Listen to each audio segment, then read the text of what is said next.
Ladies and gentlemen, welcome back. What's going on? My name is Ola, coming to you live from my Empire Pro Studios. I hope you guys are doing well. Welcome. I appreciate you for being here.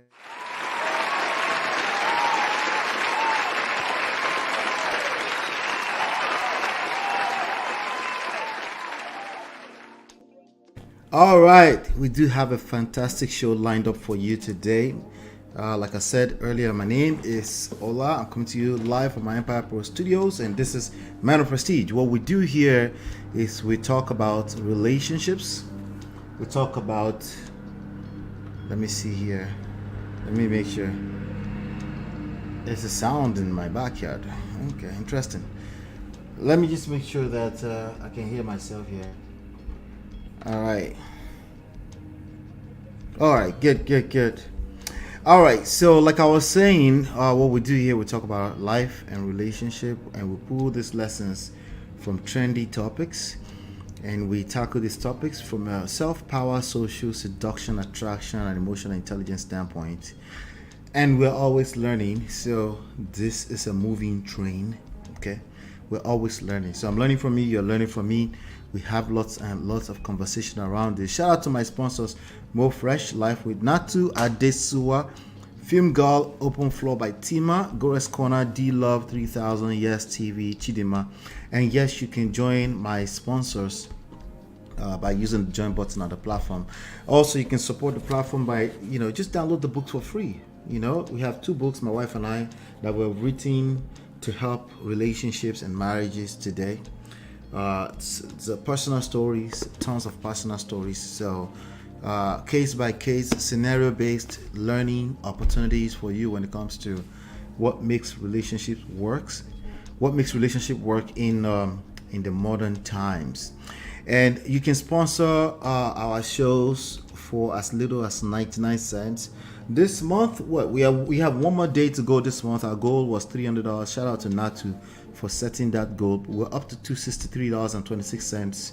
So hopefully you got some value today, and you make some donations, and maybe we can hit that. Maybe we can hit that goal for the month. But I want to say thank you to everybody who has already contributed thus far this month to helping us move the train. All right, we're trying to create more time. We're trying to create more time for this stuff. Okay, so we're trying to create more time for it. So, but the growth, how depending on how fast we grow, that's what's going to determine how much time we create to make this go even further. Not to welcome, how you did? I hope you are doing well. I hope your day went well. All right, so do me a favor as you're coming in, everybody, hit the like button, share, subscribe, turn up your notifications so you're notified when we do go live. I am about to set up the poll right now. I know I forgot to set up the poll, but we have some interesting conversations today. We do have some interesting conversation to have today, and please let everybody know about what we're doing here.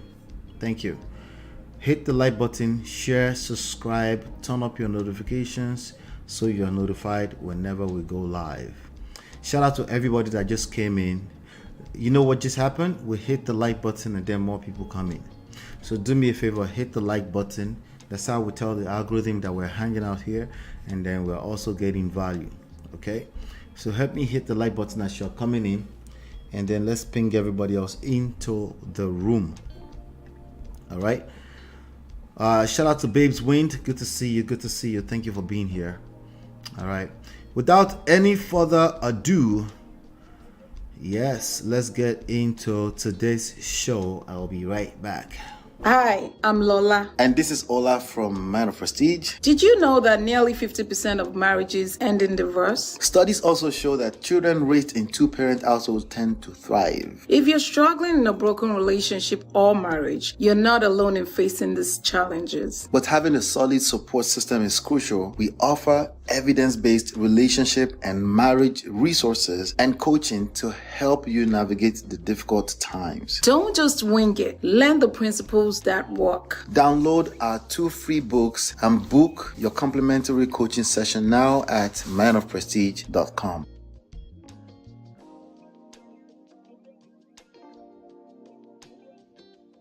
All right, welcome back. Let's talk about, you know who this lady is? Anybody know who this lady is? I think if you grew up in Nigeria, you probably grew up on Shania Twain. Did I pronounce that right? Shania Twain. Okay, Shania Twain. Okay. I think she's a country singer. Okay, she's the person that Beyonce is trying to take her spot now. But there's something I want us to learn here with regards to, I don't really follow her, obviously. I don't really listen to,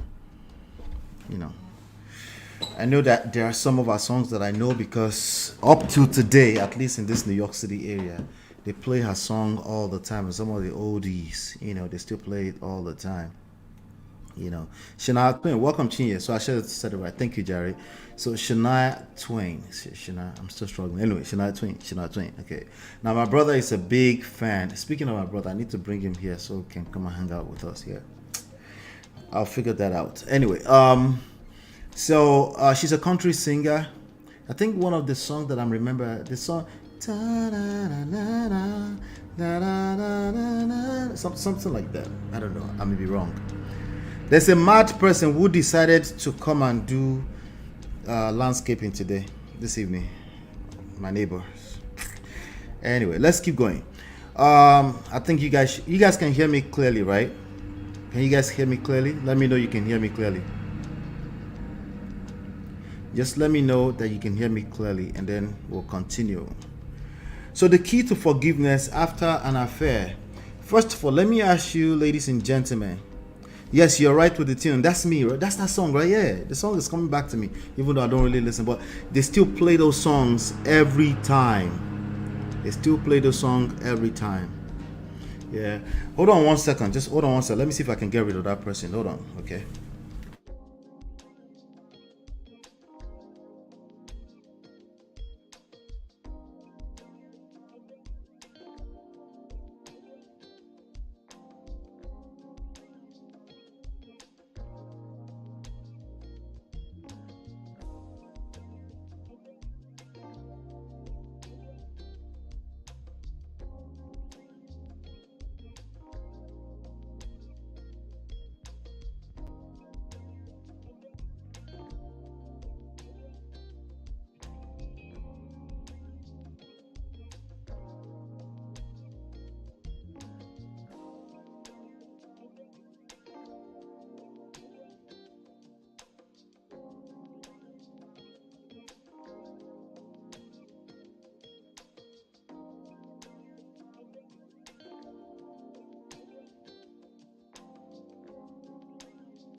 Sorry about that. I'm back. I had to. Jesus Christ. Okay, not to say I'm the only one hearing that too. We can hear you, no interruption. Okay. At least I told them to please go away. It's 5 o'clock. That's why I do these shows this time. Jesus Christ. But I'm back. Thank you. All right. So this topic is about the key to forgiveness after an affair. Let me ask you, ladies and gentlemen, okay? Are you able to forgive an affair? On a scale of 1 to 10, how able are you to forgive an affair? That's the question that I have for you. But she has some things. Let me read this story to you. I'm reading this story right now from what do you call this thing? The People, right? People magazine. It says Shania Twain says she doesn't hate ex-husband for affair, a great mistake he has to live with. They say ex-husband, so apparently they're no longer together, and I think she might be in her 70s right now. Let me check. Oh no, she's not that old. She's only 58 years old. Okay, so she's only 58 years old, and the husband they're talking about, it looks like he might have been, maybe she remarried, I don't know, but the marriage I'm looking at here says 1993 to 2010, and it might be the same person. As a matter of fact, let me see. Anyway, let me keep reading. Shania doesn't feel hatred toward her husband, Robert Mutlange, despite his affair. Now, a lot of people mix up. A lot of people mix up forgiveness with other things like forgetting, like staying together. A lot of people mix that up, right?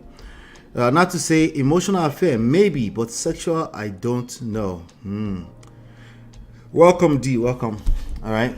So, I actually think emotional affair is probably much more dangerous. I think it's much more dangerous than sexual, because sexual, you at least know what you're dealing with. The worst thing that can happen to people is to be obsessed with some form of closure and not being able to get the closure.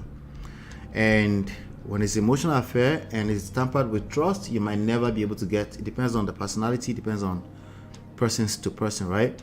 You might not be able to get that closure ever, because the closure might not exist, and you'll never know, because now you have to trust, and trust is a very difficult thing to build from scratch, but it's doable. People are doing it. Anyway, so Shania Twain doesn't feel hatred toward her ex-husband Robert Mutlange is his name. Okay, yeah, so they were actually married from 1993 to 2010, so it's been a minute. So this is just going to be about the lessons that I want us to get from this, okay? So she's going to kind of like teach us a little bit about forgiveness and how to attain forgiveness. As Nigerians in general, we definitely have how do I say it? We struggle with what forgiveness means. A lot of people try to use forgiveness to manipulate people. A lot of people to say, just forgive, like just, right? She remarried the husband of her best friend, whom her husband cheated with, and married. Their story is crazy. Good, thank you for telling me that. So maybe we'll come back and revisit that crazy aspect of it. Now that's crazy. Okay, so I'm digging it up now. We're gonna get there. Let me see. So it says Shania Twain doesn't. I've read that a few times. During the latest episode of The Great Company with Jamie Lang podcast, the Canadian singer, 58 years old, was asked about Lang, 75, whom she married in 1993 before they split in 2008 after his affair with her close friend, Marie Ann Thiebaud. Twain has since married Marie Ann's then husband, Frederick Thiebaud, 54. Oyinbo's craziness is beyond us, obviously, right? Hit the like button. Thank you. Hit the like button.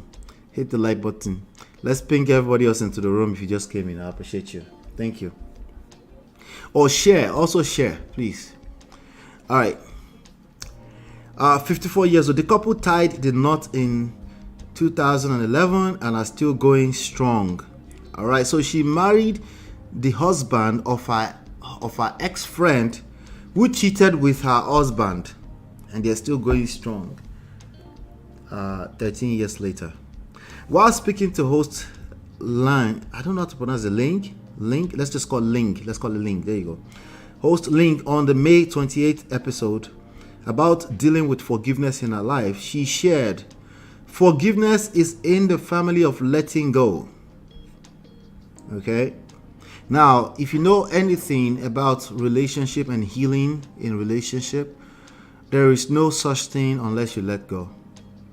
So you might say, well, I can't forgive, but I can let go. Well, you're getting very close.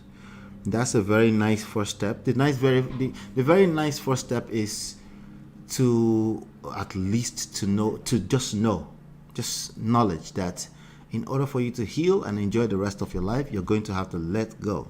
And that's a very good first step in the direction of forgiveness. So she's right about that. It's in the same family, she says. Forgiveness is in the family of letting go, but forgiveness, more specifically for me anyway, is not about forgetting necessarily. Okay, so the literal meaning of forgetting is what sometimes people mix up. To forget means your memory does not withhold the information, the issue much longer. It doesn't mean you can't pull it out, but it doesn't It's not something that's lingering at the surface of your mind. You're able to let go and move on. Right? All right. Let's keep going. It's about understanding the other person, and that might mean that they're wrong. Okay, so that's another angle to it, right? So again, the literal meaning of forgetting. To forget means, let's ask Google. To forget means fail to remember. Okay? Meaning to literally like you can't even remember. Right? My wife was trying to remind me about a couple client that we had some years back. I had to go dig up the information to remember. I literally don't remember. I don't. Okay. She started telling me, and she was trying to like, what? You forgot? I'm like, yeah, done. Forgot. Right? That's forget. That's the literal meaning of forgetting, right? But when it comes to when it comes to healing in relationships, right, it's a little bit different. So we have to add context. So we're never going to ask you to forget and then your brain cannot remember anymore. That's literally impossible, right? Unless you had some kind of amnesia, something tampered with your brain, the memory of your brain, you will remember, you know. If you remember, but it doesn't have to be at the surface of what's bothering you, okay? Of things that are bothering you on the surface, like it was when it was fresh, when it was raw. So she says it's about understanding the other person, and that might mean that they are wrong. They might be wrong, but you understand. They can still be wrong while you understand. You know how we tend to we also tend to mix up the idea of understanding the person's behavior with justifying them. You guys have done that to me here, but a lot of you understand me better now. But you guys did that to me in the beginning. We're trying to understand what happened, what was going on behind the scenes of a person's brain. Like, are you trying to justify it? No, you're not trying to justify it. That's not trying to justify it. That's you getting stuck with you have to judge that person. They must go to hellfire now. You're stuck in that space. While you might actually be right, they might be going to hellfire. For your own good, for your own healing, you will need to engage understanding the other person. Understanding the other person is not the same thing as justifying them, as saying that they are right. And plus, you're not God. You're not going to be the ultimate decider of if somebody is right or wrong. All you can do is have your own opinion. That's it. It's all about understanding the other person. She's still talking, and that might mean that they're wrong. Maybe you believe forever that whatever they did was wrong. Okay? It might mean that. Okay? They're asking this question from her. Let me show you. I think this was their picture together. I think she was much younger here. All right. Welcome, Marriott. Welcome. Chinye, remind me, what was wild? The story. Okay, the story is wild, right? Hey, well, listen, she found love with the husband of her ex-friend who cheated with her husband. No be juju with that one. I don't know. Nigerians do crazy stuff too, by the way. You might not, maybe they don't get the kind of coverage these ones get. Anyway, let's keep going. So, Twain, who shares son Ija, 22, with her ex, later added, "Do I hate my ex-husband for making a mistake? No. It's his mistake, not my mistake." That's a good point. So sad for him that he made such a great mistake that he has to live with. And I don't know what that is, but that's not my weight. She continued. You're Still the One. Is that the song I was singing earlier? You're Still the One, right? Hitmaker has spoken openly about her tough childhood and the emotional and physical abuse she endured at the hands of her stepfather, Jerry. She had her own issues. During the discussion about forgiveness, Twain said, "My father's a better example, okay? Because this is someone that I totally forgave. Oh, she had to forgive. She had to forgive her. She said she had to forgive her father, stepfather, right? I think this is the new husband who used to be the husband of the ex. The one that she had never heard. Who used to be the husband of her ex best friend. And Thibod. All right. So now her own last name, Frederick Thibod, right? Her own last name now is Frederick. She's now Shania Twain Thibod. And they are going 14 years strong. Go figure. All right. So maybe they were both hurt and they were taking care of each other. Think about that. Right? They were both hurt and they were taking care of each other. You know, they were trauma bonding. Some people say if you get started as trauma bonding, it can never last, says who? We know now for a fact that it can last as long as for 13 years. We now know that, okay? Stop the cap. Anything is possible. We just don't want to live our life around that. We want to also pay attention to the chances that anything is possible. Shout out to Brother Beno for the $10 super chat. Thank you, my brother. Thank you.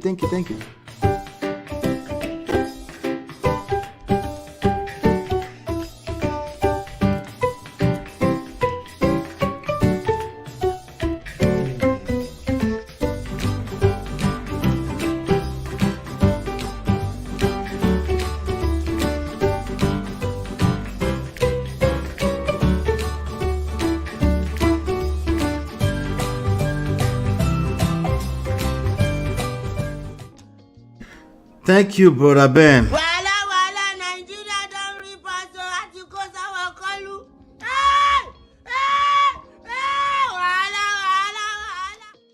Don't worry, they won't drag you today. They won't. Now, we're getting closer to the goal. The goal is $300 for the month. We're at $263 for the month. So thank you so much, Uncle Ben, for helping us. Uncle Beno, for helping us get closer. Welcome Beyond Braids. All right, so let's continue the story here that we're covering. She goes on to say, I understand that he wasn't well, that you don't act certain ways unless there's something wrong with you. There's something wrong with your stability, the musician added. She's talking about the ex, the father of her son. I feel bad that he had those problems, so it's not for him, not for you, you know, so it's very hard to hate or not be able to forgive somebody that you believe. It's very hard not to be able to forgive somebody that you believe. Twain continued. He's a human being that deserves empathy and understanding. I think we all do, you know. If you're a criminal, just cause you are, you don't hate your own parents, or I'm speaking for myself, you know. Twain, whose mother Sharon and stepfather Jerry died in a 1987 car accident, went on. Twain's, let me see here. Let's see here. Yeah, anyway, so the Grammy-winning songstress said now husband Thibod handled the news much better than she did at the time, because that one was cheated on by Twain's ex-best friend. He was so thoughtful about it all that he trauma bonded with you. You're not married for the last 13 years. It was not cool with him, but he was smarter about it, she said. I was uncontrollably fragile over it, which I had never felt before, ever before. I thought for once I was stable. I really believed that I'm safe, so that really devastated me. I really believe that I'm safe, so that really devastated me. I think more than any other instability I've ever felt. Twain added at the time. All right, so there you have it. It's not easy for anybody to go the experience of betrayal. A lot of people are dealing with betrayal, unfortunately, in their relationship, and a lot of people get stuck in that cycle for a long time, potentially for the rest of their lives. Potentially they're not able to heal and even move on into new relationships. All right, Anyway, do me a favor, hit the like button, share, subscribe, turn up your notifications so you're notified when we go live. All right, I'll be right back. Hi, I'm Lola. And this is Ola from Man of Prestige. Did you know that nearly 50% of marriages end in divorce? Studies also show that children raised in two-parent households tend to thrive. If you're struggling in a broken relationship or marriage, you're not alone in facing these challenges. But having a solid support system is crucial. We offer evidence-based relationship and marriage resources and coaching to help you navigate the difficult times. Don't just wing it. Learn the principles that work. Download our 2 free books and book your complimentary coaching session now at manofprestige.com.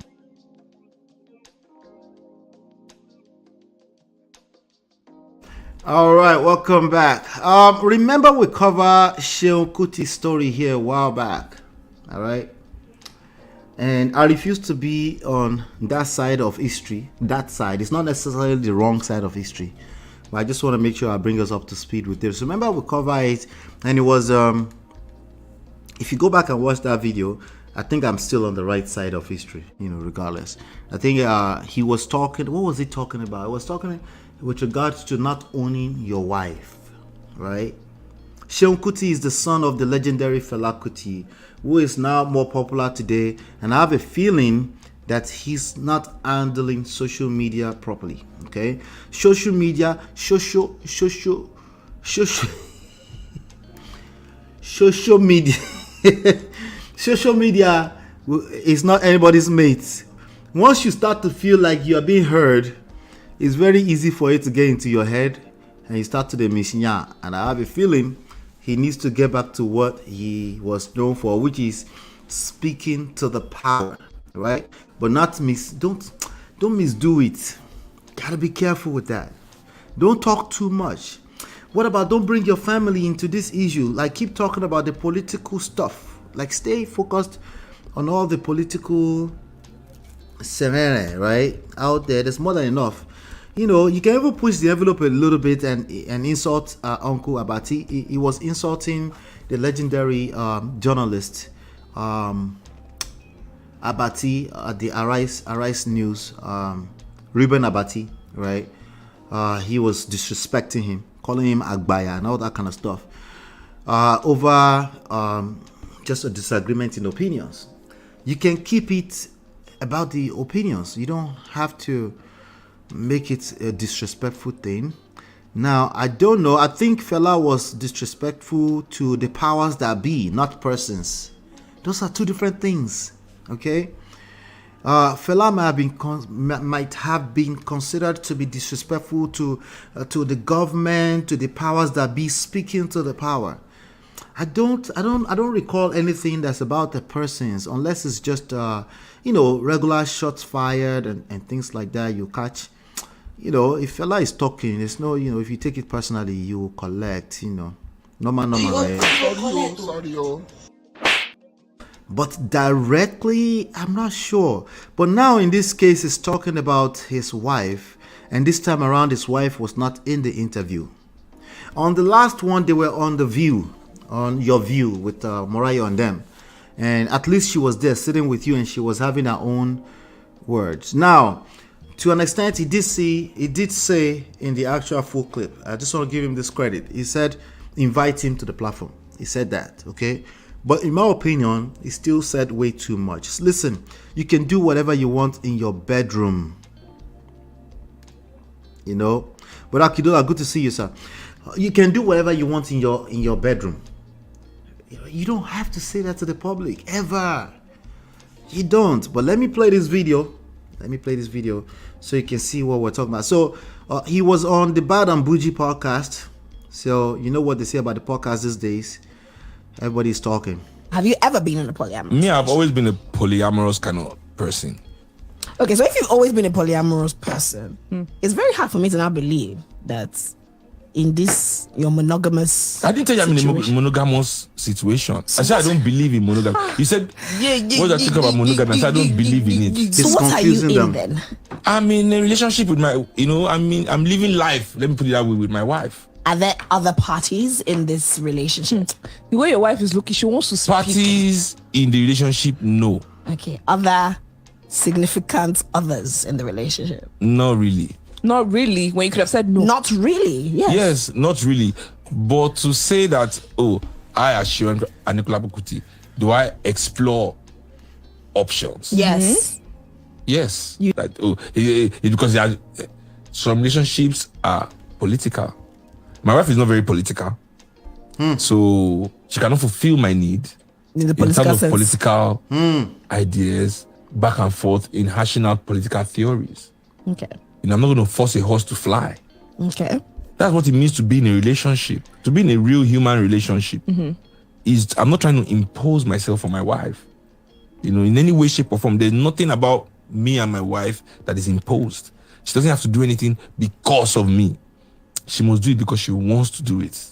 Because she's willing to do it. So have you guys I ever understand that swung? There's we've never been at a swingers kind of thing. Jesus. With other couples, and we went there What about threesomes? of course, we've experienced threesomes. Okay. Have you ever been in a polyamorous? Me, I've always been a polyamorous kind of person. Okay, so if you've always been a All right. So he said, me, I've always been a polyamorous person. All right. Now, like if you look at my comment here, I said talk too much. Not yet, but it's getting there. Okay. Not yet. I will say not yet, but it's getting there. It's getting small. So, and this is what social media do to a lot of people. It makes you feel like, we're getting some clout, especially every time you say something that goes viral. That means an extra quick $20,000 in your pocket. If you're Seun Kuti, it can easily mean an extra couple of $1,000s in your pocket for that day if it goes viral. Easy, egungun, be careful. Especially somebody that will not be able to hold his cool with somebody like Ruben Abati. You're both public figures. There's no need to call him Agbaya and all that kind of stuff. You can disagree on ideologies. You can keep it strictly that. And yes, when you are very opinionated, sometimes people will put words in your mouth if you talk a lot. Okay, you still have to bring them back patiently and correct them that you did not say that. Kind of like how you just did with these young ladies when they said, he said polyamorous, they said polygamous, he said no, he hasn't, he's always been. Okay, so but let's keep going. I want to dissect what he said. Okay, polyamorous person. It's very hard for me to now believe that in this your monogamous. I didn't tell you I'm in a monogamous. So he said it's not in a monogamous situation. They people assumed because he only he's only around with this one particular wife or partner, whatever they call themselves. So that's true. That was all assumptions. He never said it was in a monogamous. Okay, let's keep going. Situation. I said I don't believe in monogamy. You said what I think about monogamy. I said I don't believe in it. So what are you in then? I'm in a relationship with my, I'm living life. Let me put it. It's living life. Doesn't need to tell you more. That's what that is. Okay. Now I respect that he respects his partner. Okay, I respect that. I can respect whatever he's got going on as long as they're on the same page. That's really what it takes. Listen, ladies and gentlemen. Okay, your moral standards are your moral standard. Your moral standard might disagree with whatever he's saying, right? But there's only one key to every relationship to work. You have to have a united front. You have to be on the same page. There must not be any kind of crack in your wall because the devil will come right through it. You have to be on the same page. All right. Let's keep going. Yeah, with my wife. Are there other He just said wife. There you go. parties in this Are relationship? there any other The way parties? your wife is looking, she wants to speak. Parties in the He said the way your wife is looking, that means she was behind the camera and she was in the studio with them. That's what that sounds like, right? That she want to say something. All right. Now, Seun Kuti has never really been a person to not speak his mind. So he's still talking. relationship, no. Okay. Other significant others in the relationship? No significant really. others. He said not really. Not really usually means maybe. Okay? Just usually. I don't know what kind of English he's speaking. I don't know if it's queens or kings. Okay? But not really usually means maybe. Okay? Not really, when you could have said no. Not really. Yes. Yes, not really. But to say that, oh, I as Seun and Nicola Kuti, do I explore Does he explore? options? Yes. He said, I showing. He's making it clear that it's not speaking for his wife. That's what he's saying. Yes. That, oh, He explores. because there are, some relationships are political. Some relationships are political. Okay. Some relationships are political. What does it mean by that? That is politically correct. That you really don't want to be in a monogamy thing, but you are there because the whole world will frown at you. I think he's right about that. But I also think he's grossly underestimating that people are generally monogamous. I mean, if you look at everything, just because somebody cheated doesn't mean they're not monogamous. They might be a serial cheater. Cheating means cheating, meaning you're doing something that your partner would not want, you wouldn't want them to see. The reason why you wouldn't want them to see is because you're truthfully a monogamist. Okay, a polygamist means you can do with your full chest. I am not a monogamist. I need multiple people, and I tell the whole world. So the political aspect of it is all part of what makes monogamy practice or polygamy practice. But that's subject, that's debatable. Okay, let's keep going. He's still talking. My wife is not very political. He said his wife is not political, so his wife does not care about all this that you are doing too. She's a free girl, and she wants to, what do they call it? People that are free. There's a word, there's a phrase they use. People that are free, not free-minded, free thinkers. They're not very political. So she cannot fulfill my need. She cannot fulfill his need, and she's right then in that room. That means she's also very aware that no, take care of yourself. I'm good. Just make sure you're safe.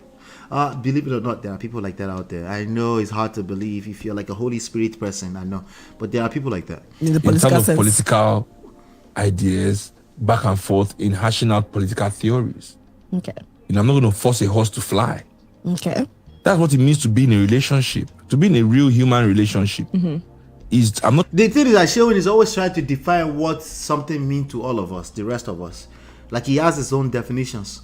But I yield. Let's keep going. trying to impose myself on my wife. You know, in any way, shape, or form. There's nothing about me and my wife that is imposed. There's nothing now. Nothing should ever be imposed in a healthy relationship.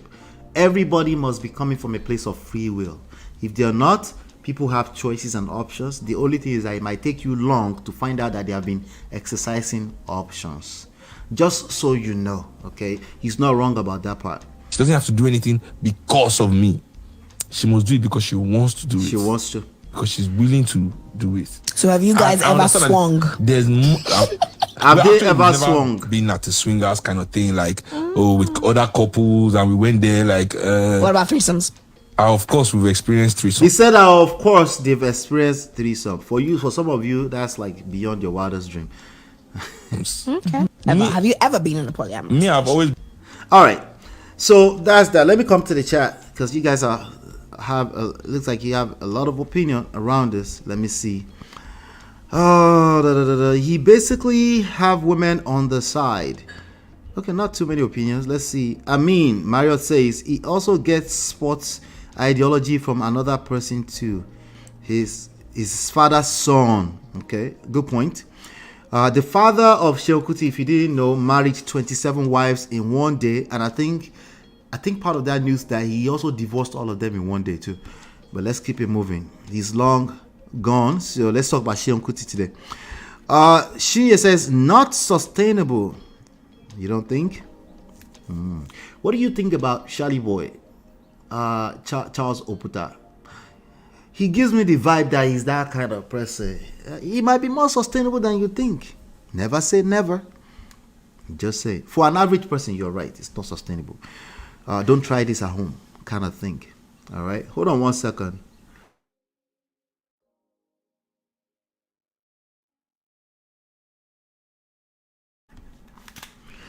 All right. Part of what he said, beyond bracelet, part of what he said that I like is that he's committed to the person in the marriage, which is better, I guess.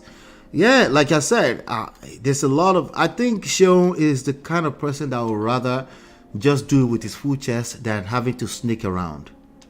And I think our world is moving in that direction.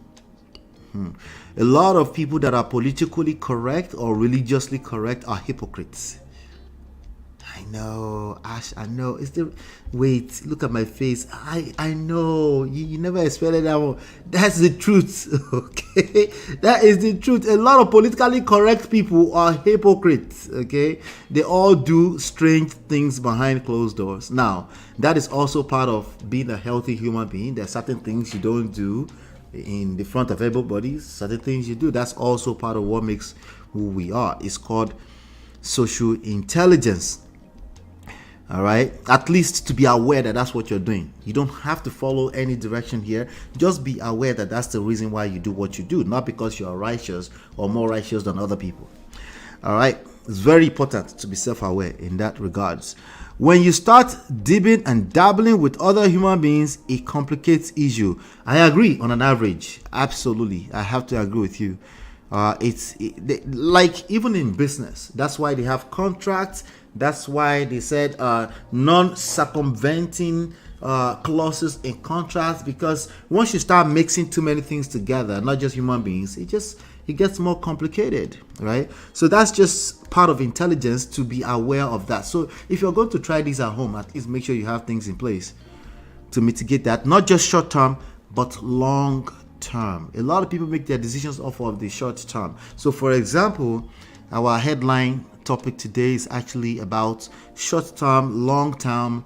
There are certain decisions you make. It's just based off of how you feel now, and you haven't really considered what does this look like 30, 40, 50 years from now, right? But hey, it is what it is. It's all right. We all deal with the consequences of our decisions anyway, you know. Chinya said, I don't want to share. I beg. Please. Please. Okay. All right, I hear you, Chinya. Mwaba, welcome. She said, it sounds like he has a shoe for every occasion. Another angle to see it. Chinya says, Charlie Boy is a very, very special person in every special way. And they are doing what, like 40 years in marriage? And whenever he gives advice around marriage, they make sense. Because again, I don't think what makes marriage work is your righteousness. Okay, it's none of that stuff. Okay, it's beyond right and wrong, as I always say. It's more to it than just you're right and I'm wrong and the other person. There's more to it than that. That doesn't mean you should go out there and move mad, because that would still mean that you're not paying attention, because there are other human beings involved, and most human beings, they are more comfortable with right and wrong, because I guess it makes them feel wholesome somehow, some way. But that's that with that. But let me know what your thoughts are. I just wanted to bring that up to speed with that, because I don't think I pinpointed that he might have a special type of relationship the last time we covered it, because he was saying that you shouldn't own anybody, and I still agree with that. Either you have a wife, you shouldn't bring a sense of ownership into it. Everybody should be operating from a place of free will. That is a fantastic tip that I think if you are political in your type of relationship, you should still have that. That's why I teach seduction and attraction, so that you're not just trying to control people with rules and regulation, because again, human beings are hypocrites at a general scale, and that can only last for so long. You need your partner to always be coming from a place of free will. It's very, very important. Very, very important. All right, so let me know what your thoughts are. Hit the like button, share, subscribe, turn up your notifications. I'll be right back.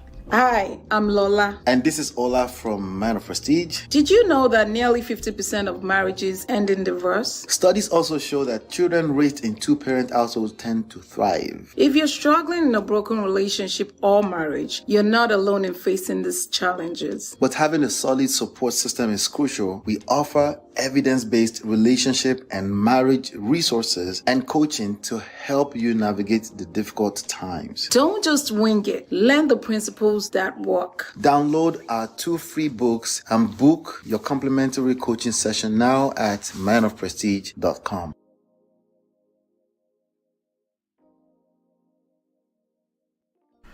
All right, welcome back. Let's talk real quick. Let's talk real quick. Wife material.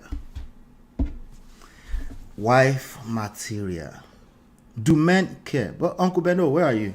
Let me see. Uncle Beno, if you did there, I want you to come and speak to this. I beg. My brother. You did there. Don't worry, they won't drag you. I'm dropping the link. Okay.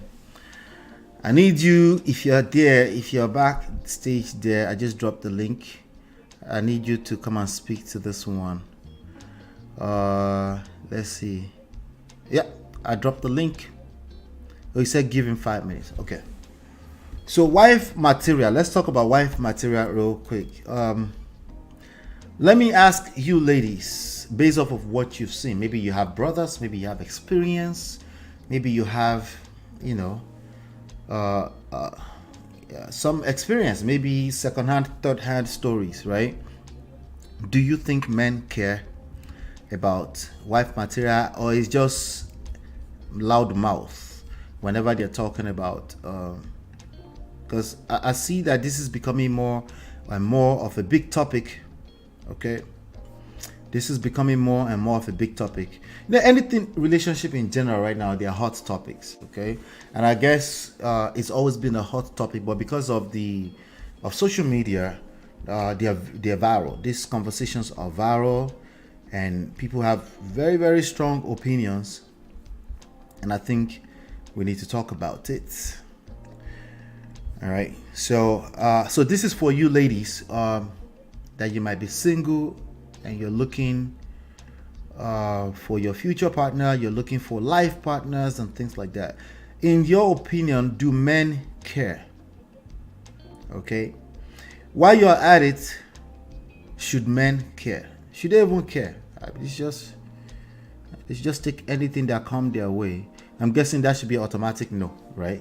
But do men actually care in the grand scheme of things? I want to know if you think men care or they don't care. Does it matter?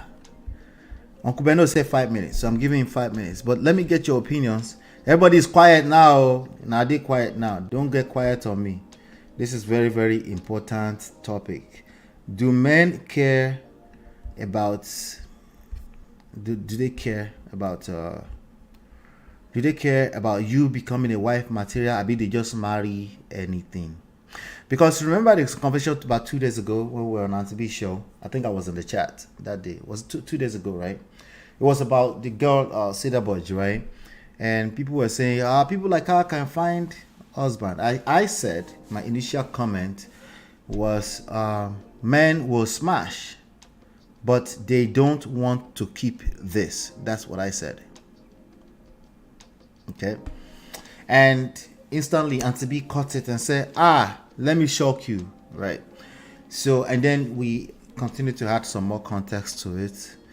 I'm just saying, I said average men would not want this. The reality is that men do end up impregnating a person they have no intentions of marrying sometimes, and then they would just say, let me just marry this girl. That happens a lot.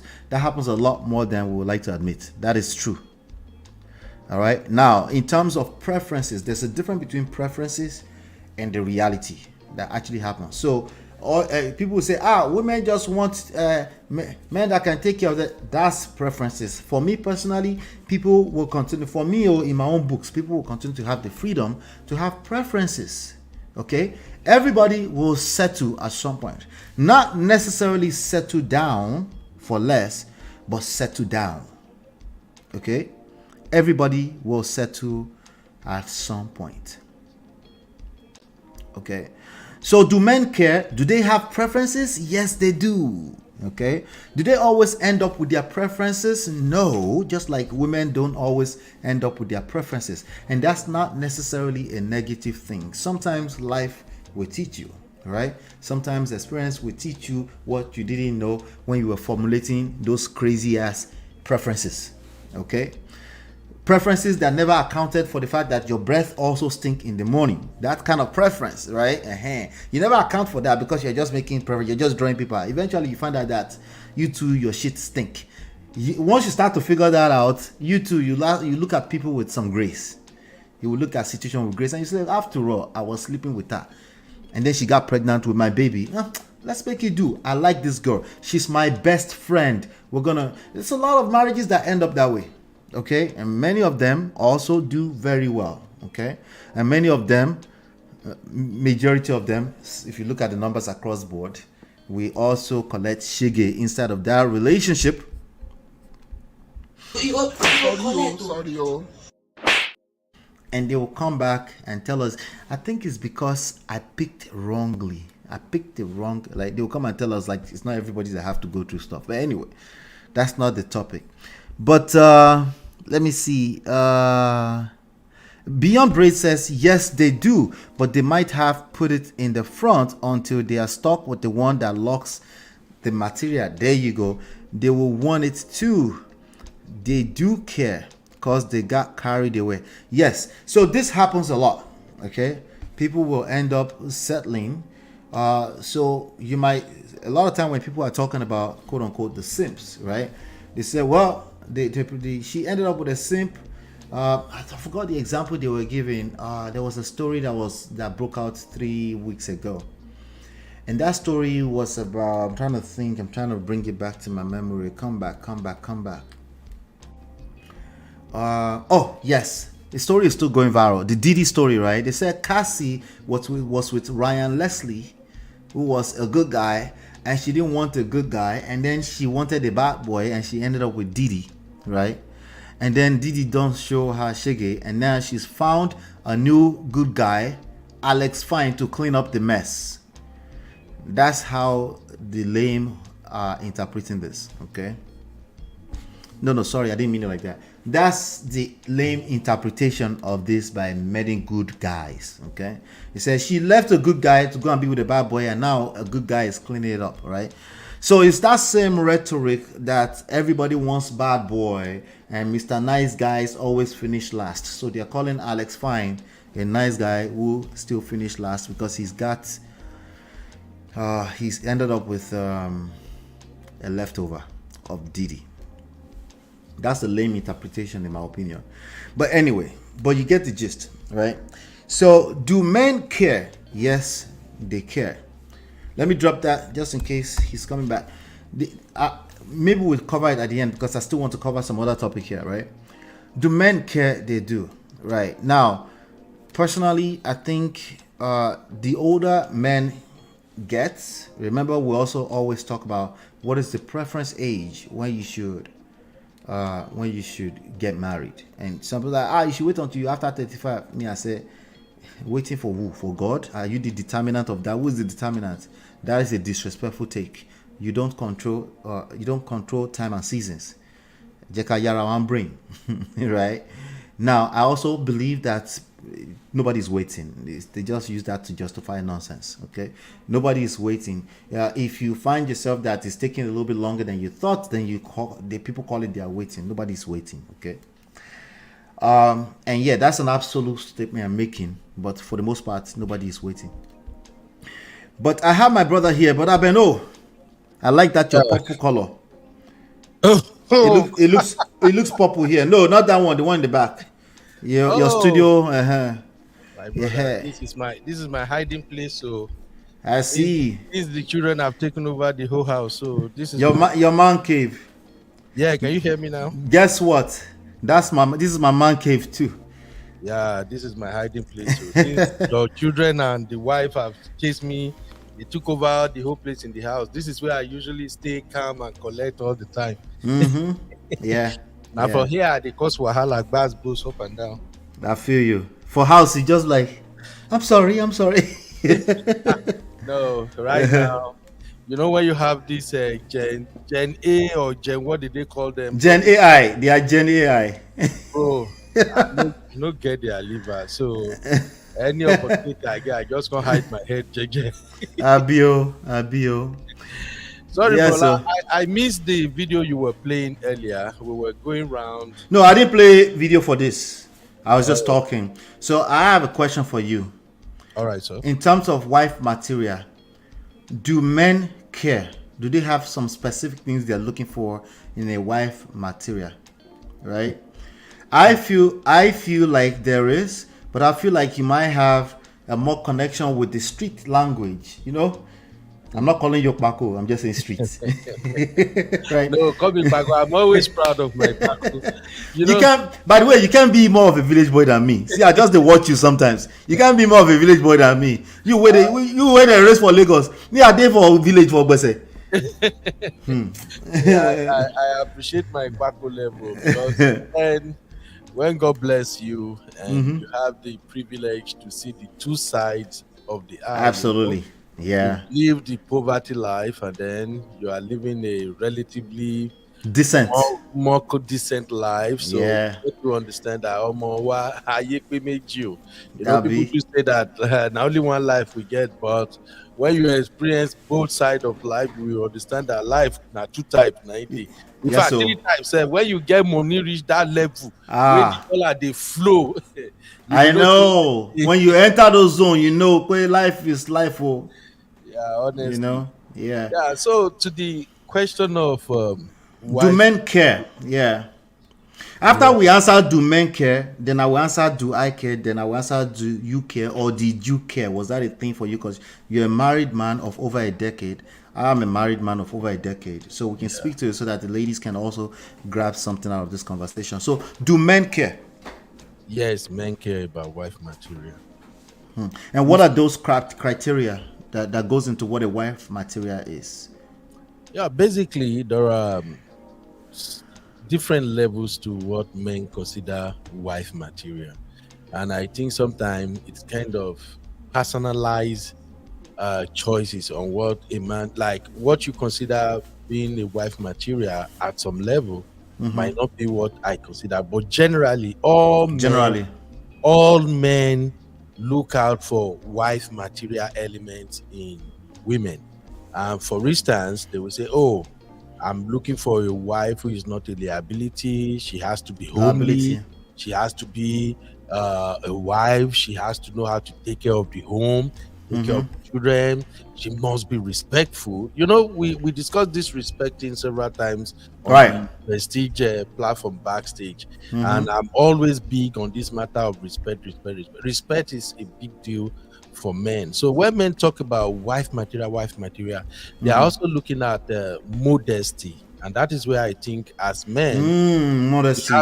We have some level of hypocrisy when it comes to modesty. Like, my typical African brothers will say, "Oh, I want a woman that dress decently, you know, that is not revealing anything." That's not revealing.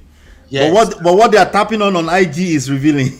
Brother, me. That's why I said we are kind of hypocritical about that. I want a decent woman. And when they say I want a decent woman, they mean they want a woman that speaks in certain way. You know, she's not rude.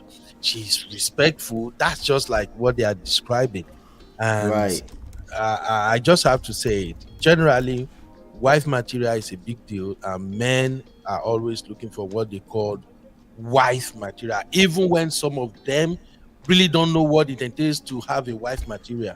Right. You know, I've been on your platform for some time now. I've been listening to your tapes and your live show, everything, and I get to understand what you are preaching here is like a golden keys that every man should learn. Because sometimes when men say I'm looking for a wife material, they typically don't think about those skills that you identify that both men and women should have in marriage. So we have this backward mentality of when we're describing a wife material, we're like, oh, she has to be submissive woman. That's another one. No, she has to be submissive. Submissive, yes. Submissive is big. Submissive, respectful. They know what they don't want more than what they want. They don't want unruly, disrespectful wife. But I find that it's very hard for them to put a list together too. It's difficult. If, for instance, if somebody say they are looking for what do you describe it now? A least respectful woman, or what do you call it? Sometimes when they see those women, they can't even recognize them. Yes, that is a big part of the next part of this conversation, right? Which is, do men even know what they want? You know, because if you ask an average lady, a woman of a certain age, she's made up a list already. Yep. You know, men, they're starting to get close to that, but some of the stuff on the list are very myopic in nature, you know. And I'm saying myopic not because they don't care about it, not because it doesn't matter. It's because of what you said earlier on, which is the hypocrisy of it, right? And I think that's confusing to the ladies, because the reality is that the ladies, they are soaking in how we move. If they go to your wall and they go to your discovery page on Instagram, and what they see is a bunch of big booty and open chest, it's gonna be hard for them to think you want something else outside of that, you know. Absolutely. So that's a good point. Now, in my opinion, do men care? Men do care, but when you ask them what they care, what they say out of their mouth tends to be different from what they actually should care about, or what they care about that they may not be able to put into words. You know, so there are things like, for example, a person who can express themselves, right? Clearly and listen attentively. Men care about that. He might not be able to put that into words the way I just did, but he's going to feel funny.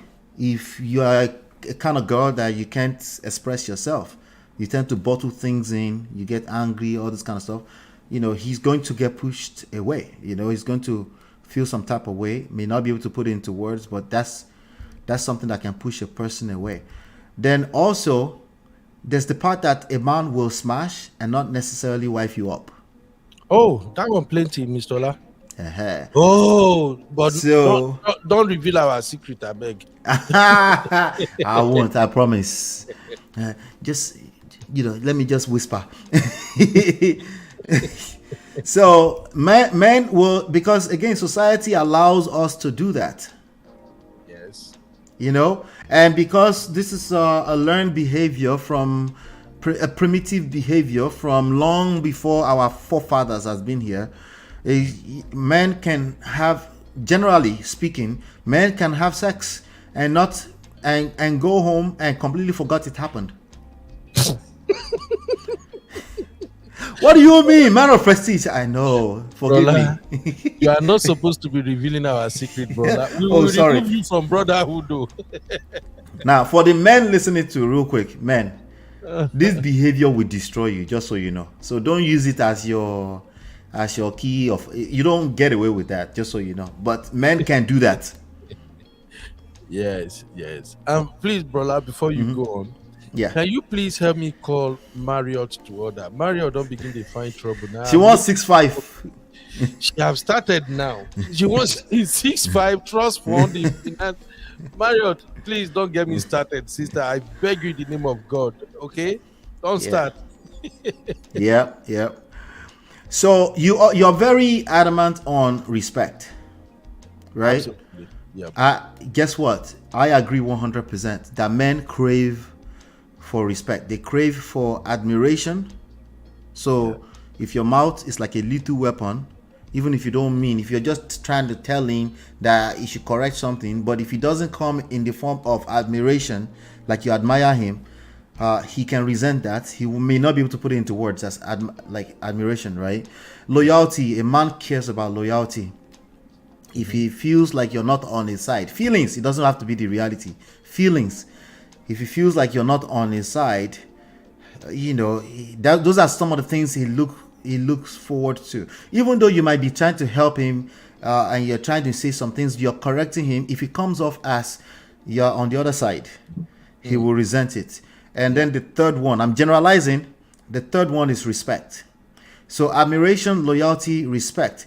Just like a woman wants to feel loved, feel safe and secure, right? So those are at the very core of what a man will look for in a wife material. It's not something that he puts a list together like the ladies will do, but it's something that he's receiving the signals. Yeah. And then regardless of how beautiful you look or how well you look, if he feels those three things, he will wife you up.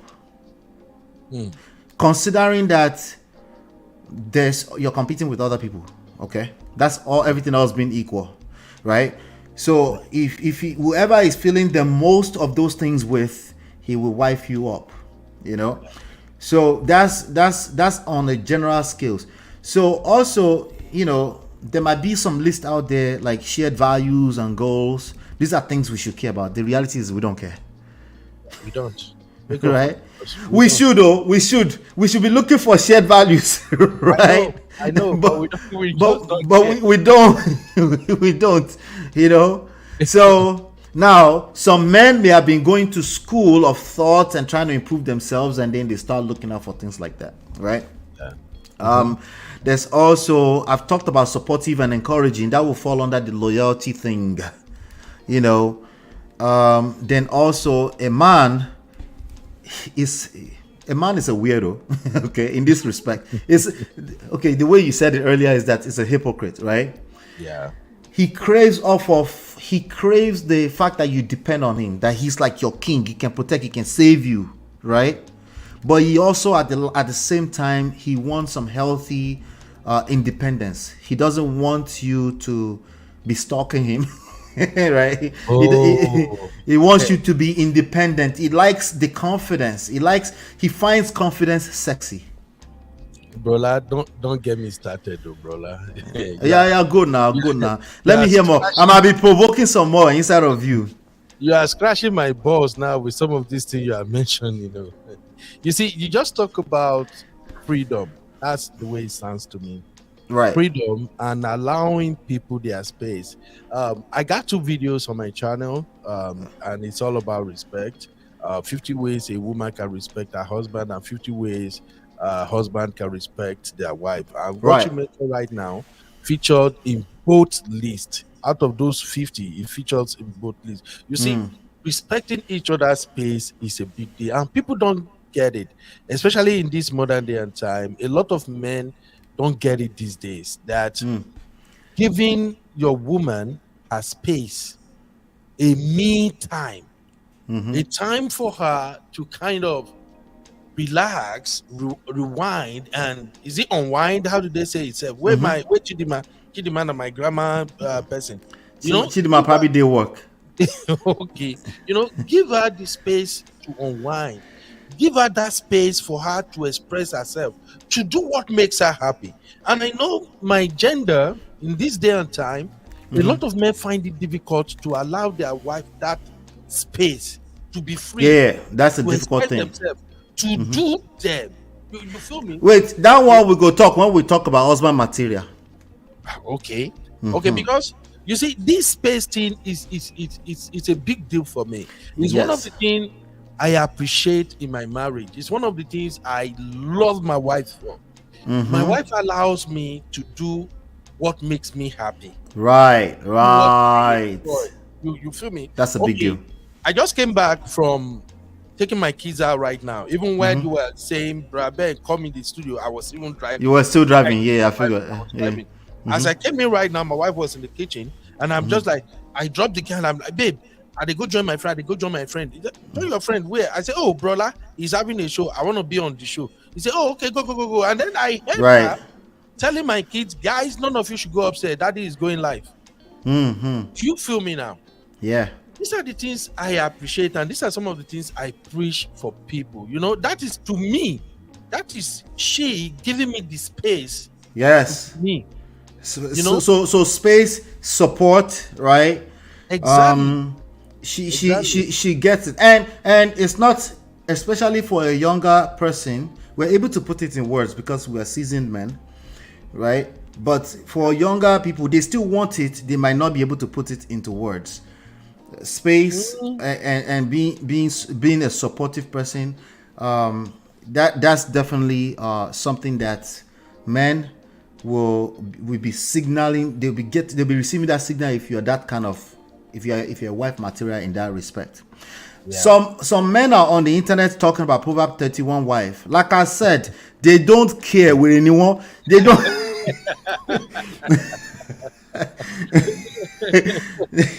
You got to pay attention to the feelings more. Emotional intelligence, right?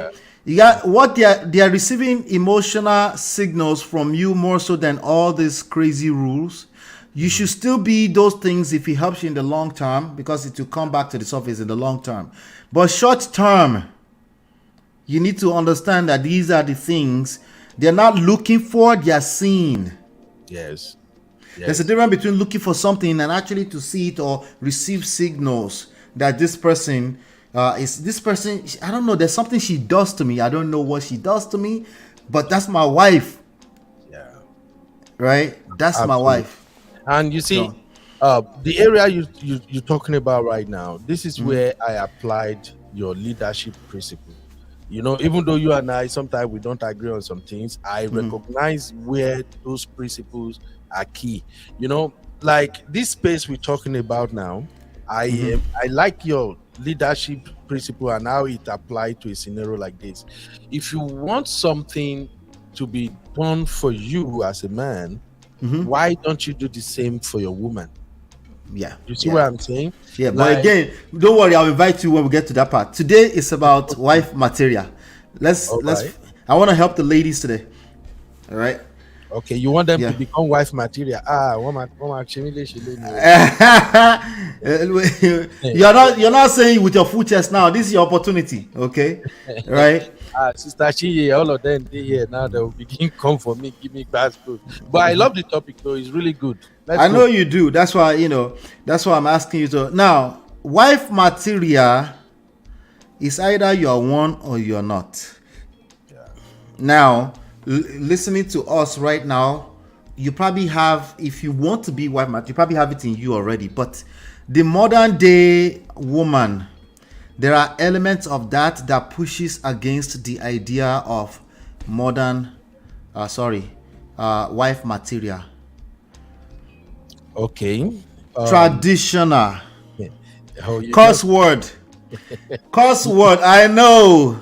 took it Okay. out of my mouth because I'm about to say the modern women are kind of an hypocrite in a sense, and this is why. Right. When you listen to modern women describe what they want in a man, they're typically describing a man with all the features of a traditional man. They want traditional men. They do.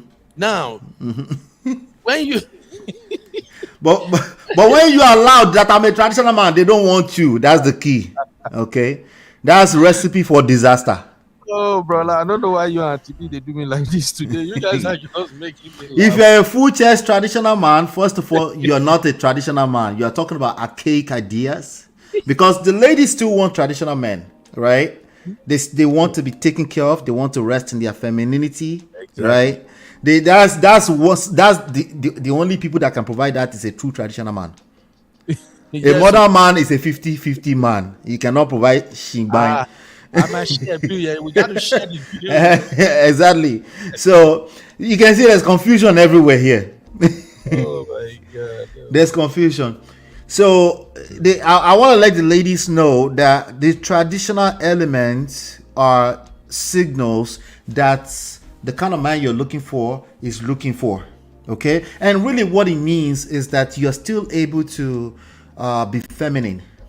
You're still able to acknowledge the gender roles in a way that edifies everybody, not in a way that subjugates you, right? You're still able to you're able to find a balance between, hey, we live in modern times, but I'm a woman.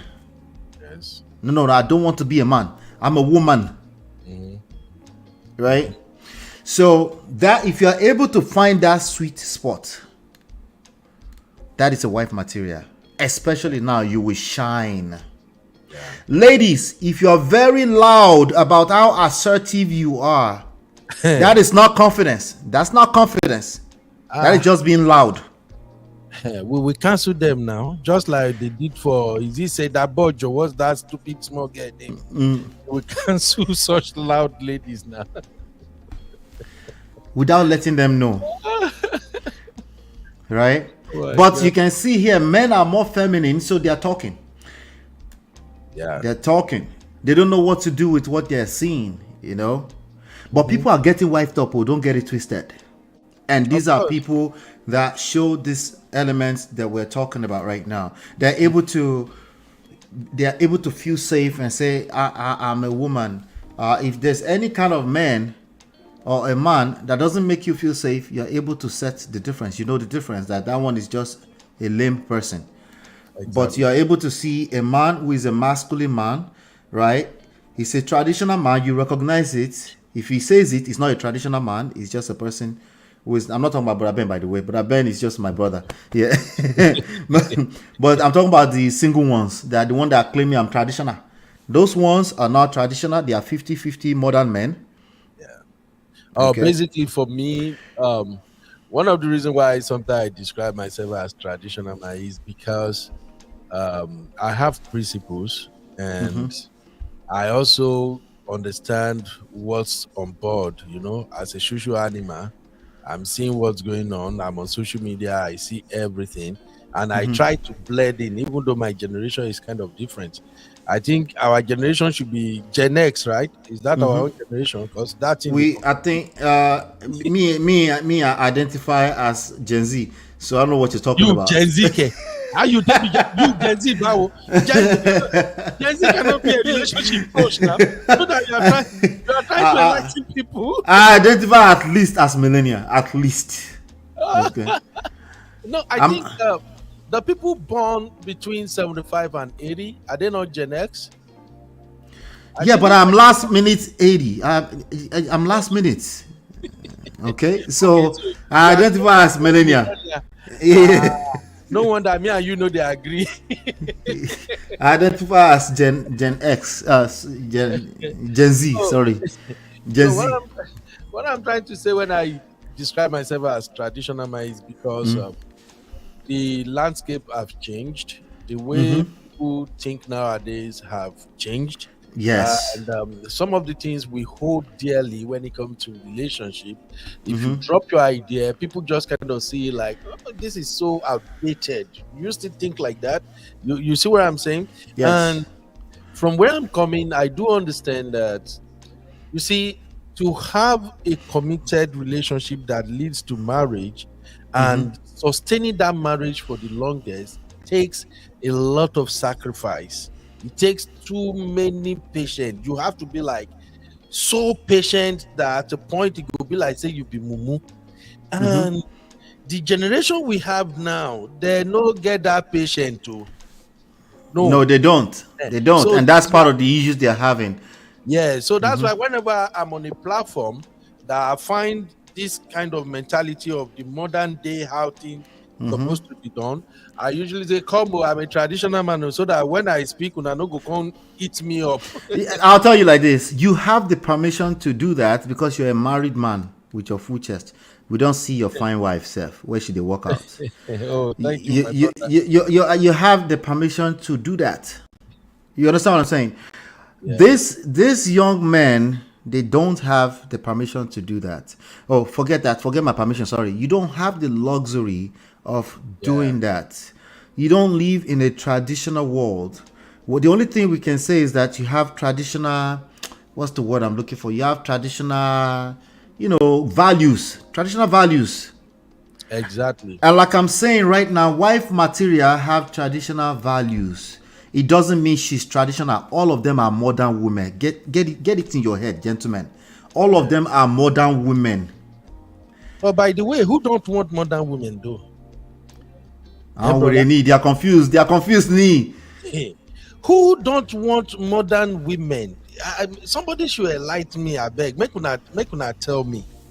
That's why I say sometimes men are hypocrites. They are hypocrites. Yeah. They are hypocrites. Because I'll tell you what, I started this channel because I was responding to the manosphere, the red pill people. That's how I started this channel. The channel we were running was Lola and Ola with my wife. But I was like, I want my wife to, because when you drag a woman into the space of manosphere, they pull masculine out of them. They will give you bad boss. Yeah, because they don't feel safe. They see a bunch of men running their mouth anyhow. So I said, let me separate that. Let me tackle them myself. And that's why. And then she named this channel Man of Prestige. She's the one that gave it name. See? So now here's the thing. I started it because I was responding to them. And is this confusion? Like I was telling her, they're all modern women. You are screwed. You're excuse my French, you're fucked. They are all modern women. All right. I don't care if you go to Brazil, then they created the passport bros movement. I said it doesn't matter. And then one day they say, if you go to Africa, I was like, yeah, please go to Africa. Please go. As I please go to Africa. Let's say that boy can't do you. Let's say that boy can't do you, exactly. This can't do you. You go know how far. This was 2021 when Kevin Samuel was reigning. Yeah. That's when it was. So yeah, so it's they're confused. To support your point, they are confused. But the reality is that all of us, men or women, we're looking for traditional values because what it means is as family. It means homely. It means it means the family values. That's what it means. You know, exactly. It doesn't mean that you don't see that your woman is struggling with house chores and you don't find a way to support her. That's not what traditional men means. No. All right. Traditional man means you have family values. You understand you're a man. You're not a woman. You don't compete with women. God bless you, Baba. Right? Tell them, please. That's a husband material, but we're not talking about husband material today. But wife material in the same token. You don't engage conversations with manosphere robots. Where they are now pulling masculine out of you and you're now trying to support their point. That's not who you are. As a woman, let me tell you who you are. You actually don't give a shit. Okay? He better go bring food or die out there. You're not intentionally doing that. Okay. So how are you like this now to real love? But the point is that you're able to rest in your femininity. You recognize that you're supposed to feel safe. Right? But you're also a seductress. You're able to say, you're right, babe. Yeah. Right? Yeah. You're able to say, oh, you're my king. You're able to say, in your own language, it doesn't have to be those exact words. You see? That is what I'm talking about when I was doing that episode on respect. There are so many ways you demonstrate respecting your man. When I say respect, it's not this olden day you are lily down crawling or something. There are some things you say out of your mouth that your man knows that no one else can tell me this in this sweet form except my wife. So that's the point. You just hit right there. Bro. No, but Uncle Beno, you never listen now. You never listen to me. You just have your own pre-condition. But if you listen to me long enough, you will notice that I never ever take out the traditional values ever. But men must lead. Men must. If you want traditional value, you must lead. Because if she's not showing traditional value and you're attracted to her, there's a good chance it's because you're not providing anything for her to work with. But she could also be a modern, quote unquote, they're modern women that they are running away from. But I wanted the ladies today to understand that, yes, men may not say it out, they may not have a list, but there's signals that they're getting from you. If you are arguing with your destiny, it will come out as masculine. Yes. If you are, I'm just an assertive person. If that's what you do, if you are leading with that, we love. By the way, let me be clear about this. We love assertive women. Men love confident women. They will get wet over a confident woman. Okay, but they don't necessarily want to hear you braggadocious about that. Yeah, they don't want to hear that I'm just a blunt speaker. That's not something that the man you like wants to hear. Okay? Because there's a good chance he's already getting disrespectful signals from you by the time you said that. There's just a chance. Oh, brother, can I say something here? Please. Yeah. You see, I think women should understand that the line between being assertive and controlling is very thin. Absolutely. It's a very, very thin line between being an assertive woman and a controlling woman, because there is a way you want to express yourself and it comes out as if you are giving a command, as if you are giving a man an ultimatum. Do you get what I'm saying now? So yes. I think our sisters, they need to know that there's nothing wrong with you being blunt, with you being assertive, between being expressive and stating your mind. Good In fact, I point. love it. For Good me, point. when I see women who can stand on their own and make their points known, that's why I've always liked Chidima and the rest of my sisters at Prestige Family and Obodo Farm. I know you like it. You're attracted to women that drag you. I knew it. Oh, it's not the dragging. You See, see, he likes sassy woman. you see, Brola, I like people who can engage me in conversation and back up their reasoning with relatable circumstances. You feel me now? Right. There are some women. Look, how many times have we had backbones at the backstage now? Today we have backbones. Tomorrow we are laughing. Next tomorrow we come back again.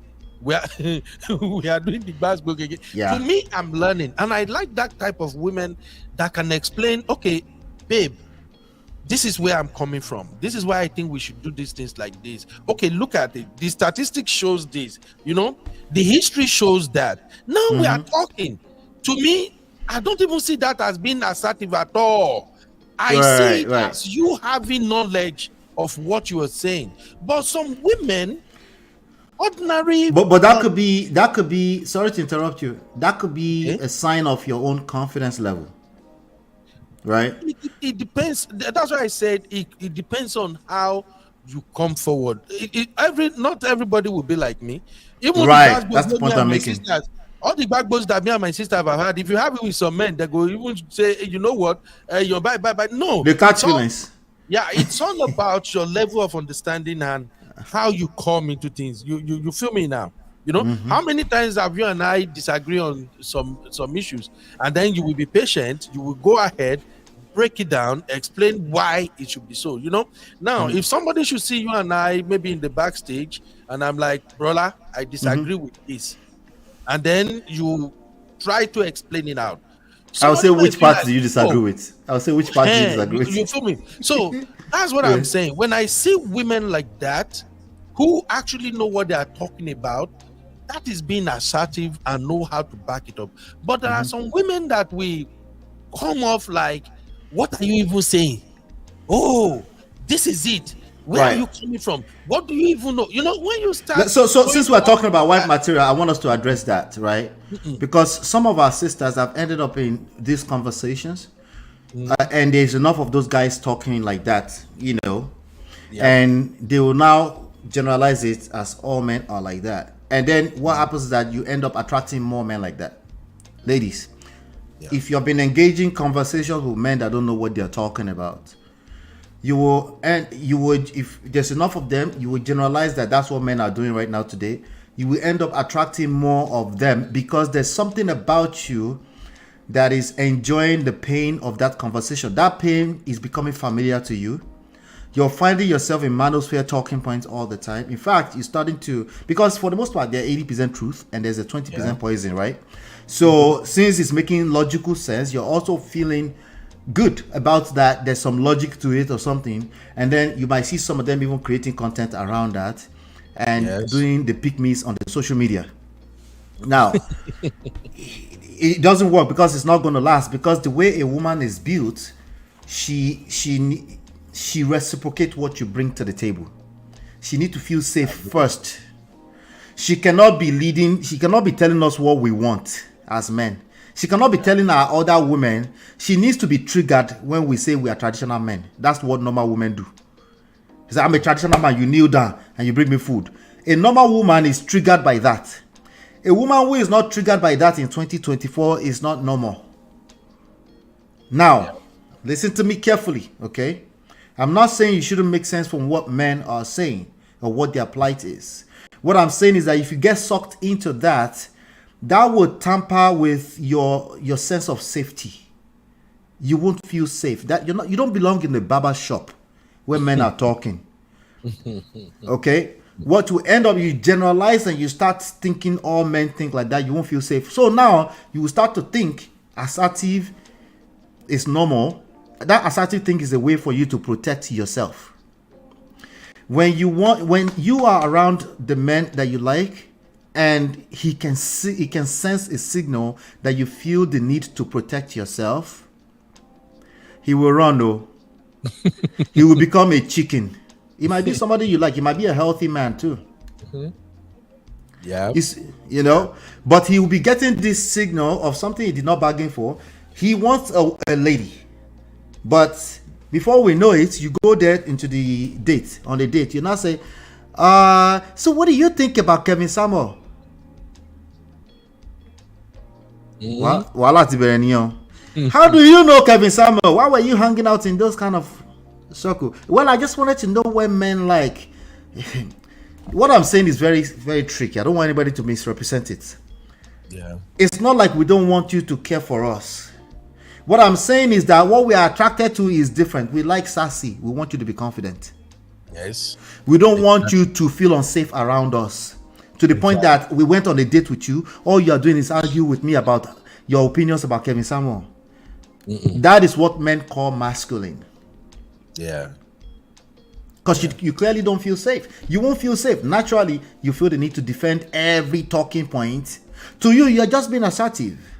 Now you're crossing that fine line that you were talking about to the other side.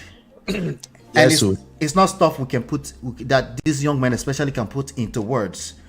It's just that you do have competition. This is a world of people. You have a girl who knows how to be a lady. She will compete with you. She's competing with you at all times. Even if you are on the date by yourself and there's no other ladies there, right? You're competing. That's the reality. They will go with somebody who is able to remain in their femininity. Exactly. You know, being assertive is also sexy. You know, since we are addressing the issue of this, it is. Being assertive as a woman is sexy and it attracts quality men. Let me just be honest with you, because it's just like let's go back to our days in school when we are in the same class with brilliant girls. You know, those girls that they want to clear all the A's. Right. Those are those girls. They are English, man. Almost. You can tell they go on holidays in London. Brola, you don't say with me I don't like trouble. You know, I've always had this fluency problem all the way back from school. Even some of my friends will be like, Ben, what is wrong with you? Because my grades are always up there. Even right now in my nursing school, my professors, when I submit some thesis there, will be like, how did you go about that? But I always know that I have problem with expressing myself fluently. You know all those people that we speak, and just people like you that we speak, and it will be so sexy. I've always had that problem. No, I'm just giving you an example just for our sisters to learn, you know. And for me, when I see those girls that speaks, you know, those one we get vocabulary, the way they flow, it's somehow ginger me like, you know. So educated girls are sexy to you.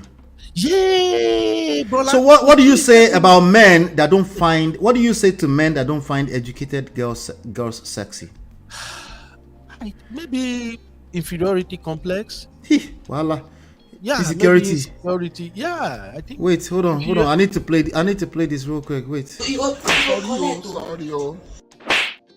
How to collect? Continue. I'm listening. Yeah, maybe inferiority complex, because to me, I don't care about you being extra beautiful. It's not my thing. I'm just attracted to your brain and what is coming out. Brain and beauty. Oh, brola, you don't get me. I go chase you. Then when I was in the street, if you are a very sharp babe, you sabi book. I go chase you. My wahala go tire you, because I remember one time a lady was asking me that I have to write her a letter. You know, back in those days when there was no phone, we used to toast women through writing letter. You drop note and all those sexy words. Put them there. I wrote the first letter. She read. She's like, "What is this? This is rubbish." The guy dragged me. Yeah. No saying. I wrote another one. You wrote another one, like your papa. Here's another one. In those days when we are still using doxology, I wrote another one. She's like, what is wrong with you, this guy? Then by the third time, when she now confront me at school and say, you don't even construct your lines very well. You are not using the right grammatical structure. Wahala. Me where I go Paco school, wait till concern me and grammatical. That one be that one is not our language now. So I just told her, I said, this is one of the reasons why I'm actually chasing you, because you can help me refine my language. You can teach me. See lines, you drop lines. Hey. You drop lines. My friends were asking me, Ben, how you take pull these, babe? You know how those girls where they get phone now? Hey, if we go play soccer, the guy turned out for feed like this. I want spend. My friend was like, Ben, how did you do it? Because all of us like Paco, we be Paco, we know. But then she helped me. She actually took time to teach me how to start constructing my sentences. In fact, then I used to mix past tense and present tense together. What I want you can't even say pigeon run yon. Brother, then she started helping me fine tune. I went to a local grammar school.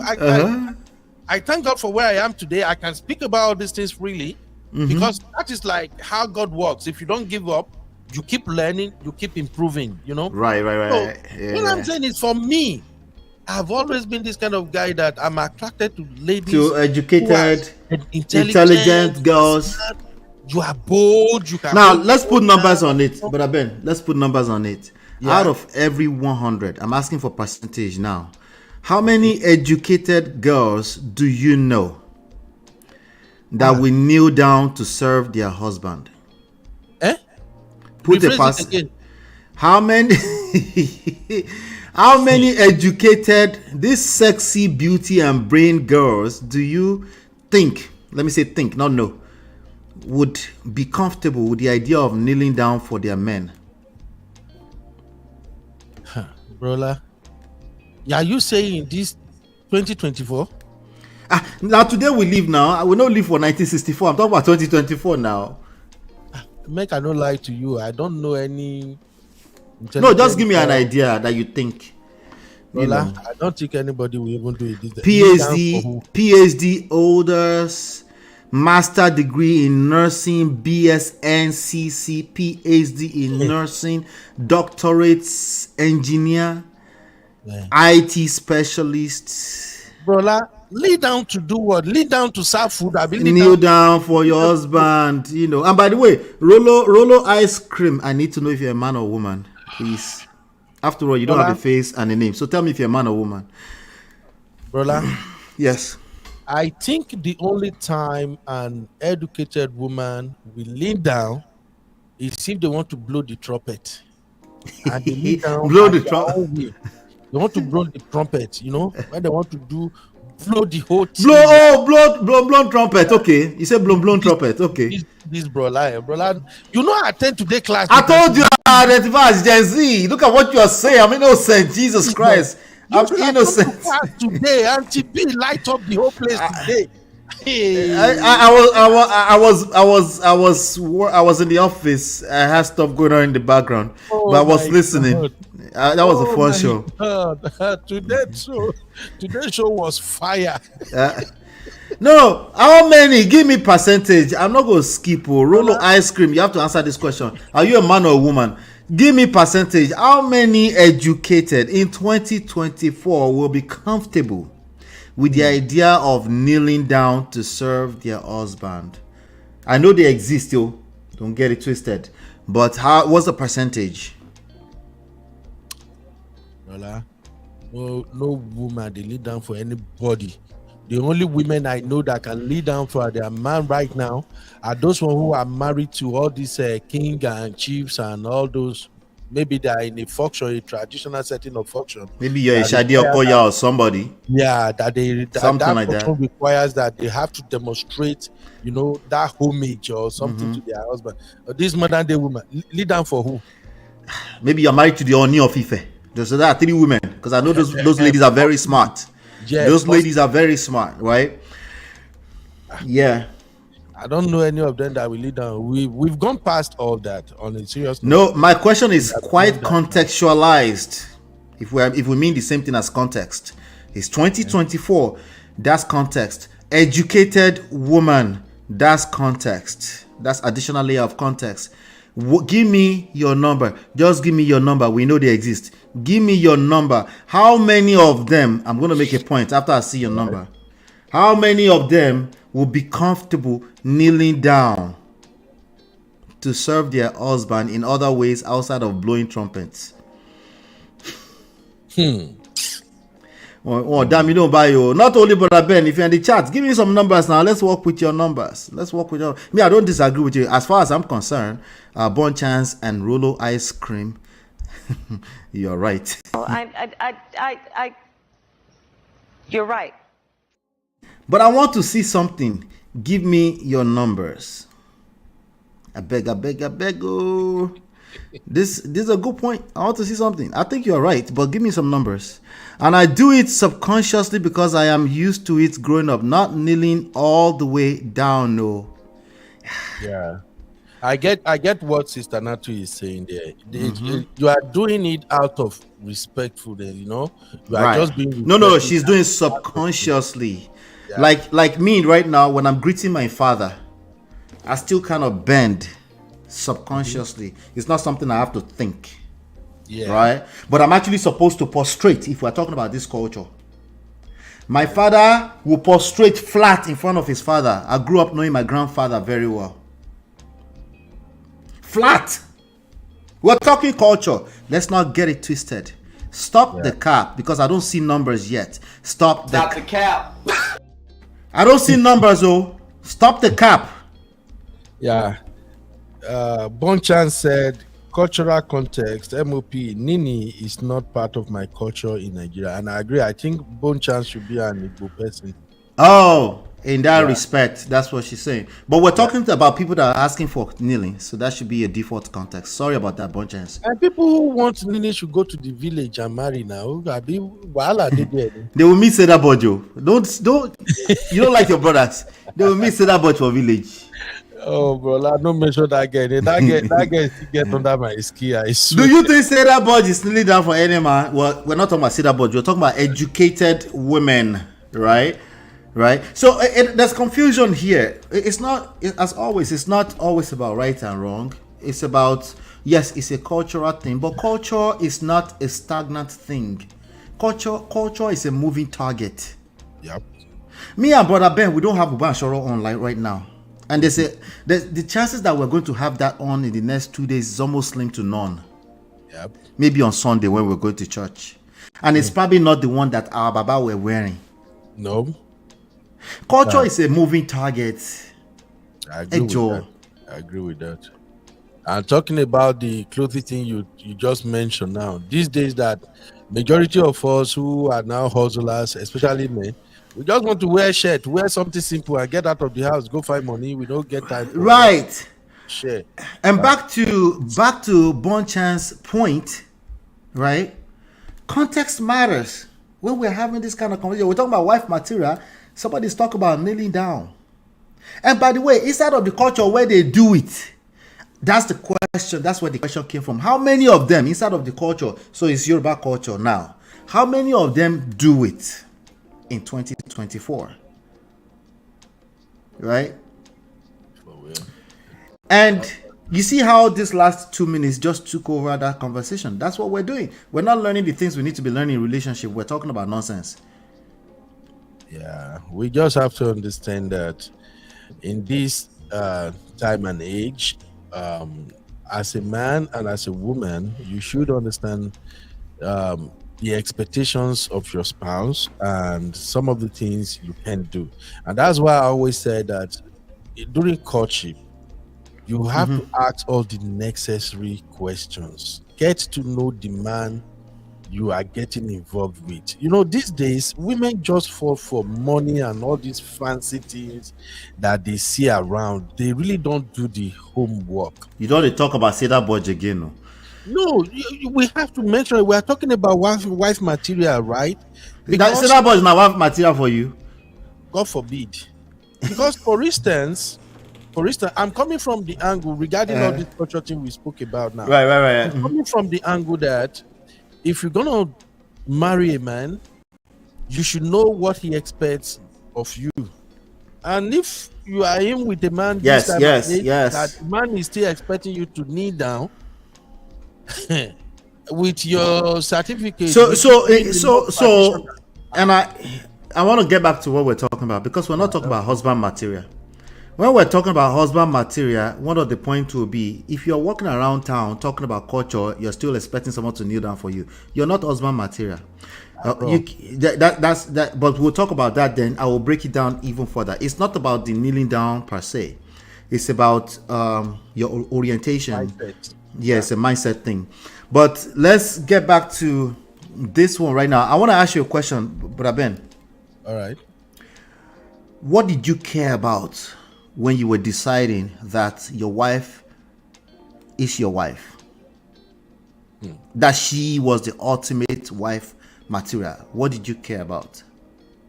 Did you? Not now today, because raw. Yes, at that point in time. At that right? time. Okay. I'm gonna be vulnerable here, and I want my Yoruba brothers and sisters who might see this, I want them to forgive me. You see, I grew up in Lagos, and I dated a few of Yoruba girls.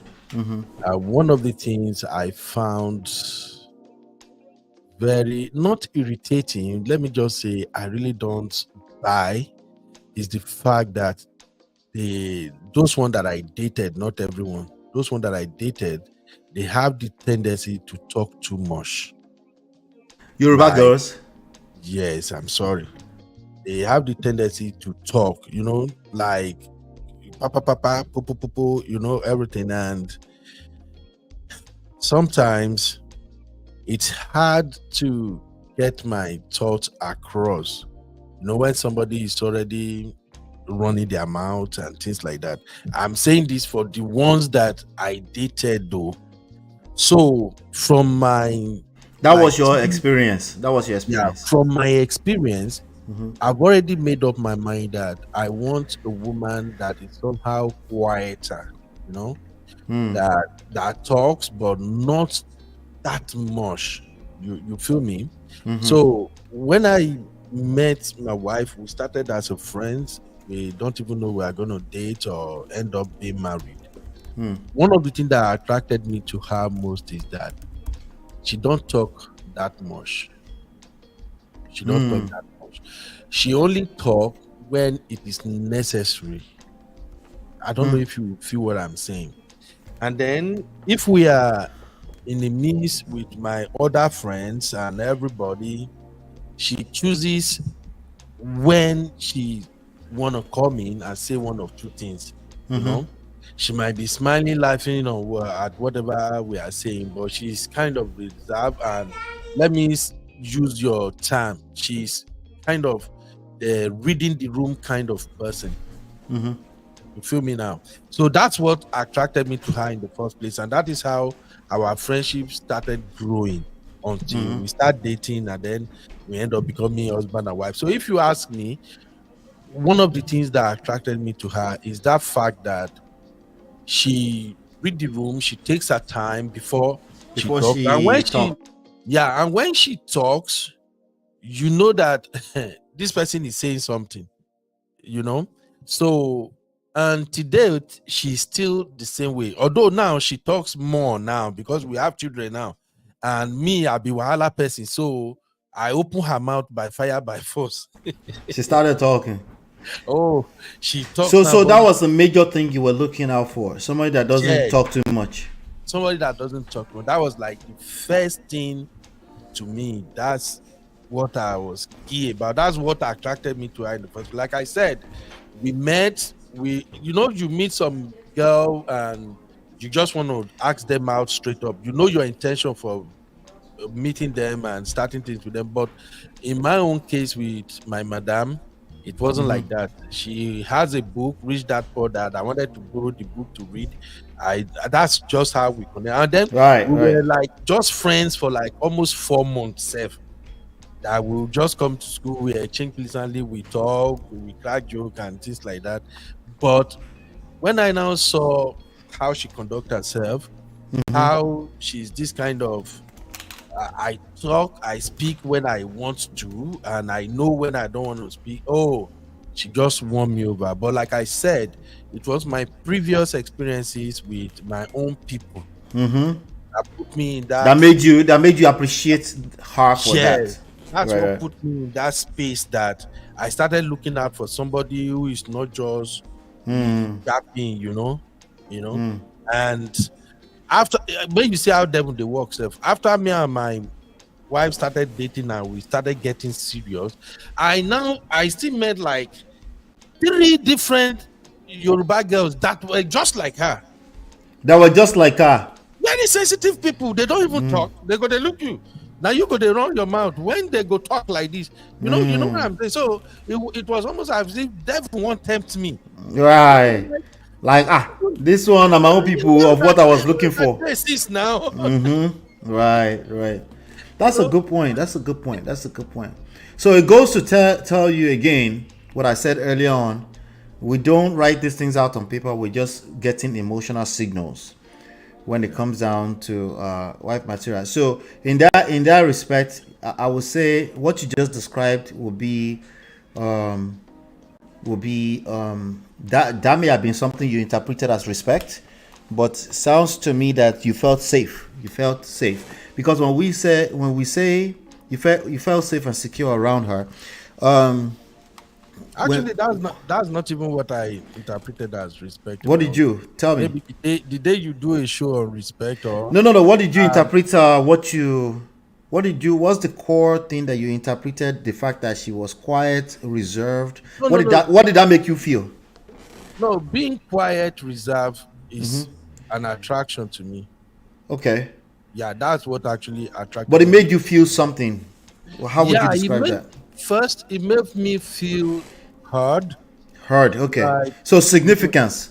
Yeah, so if we're having a conversation, because she's not the type that want to talk over me, right, or try to get whatever she want to say out so fast, when I talk, like I was describing in the chat earlier today, I'm the kind of person that if I don't agree with something, I like to state my mind real quick. I like to let you know, because I don't like holding grudges. I don't like keeping inside. So I like to talk about it real quick so we can address it and get over with it. So for her, when I'm talking, because she's not the type that want to do a change bass bush, we have that space to explain myself, express my mind and everything. And initially, even after we got married, she's not the one that will give you reply instantly. Hey, Obiri. They're hearing what they want to hear.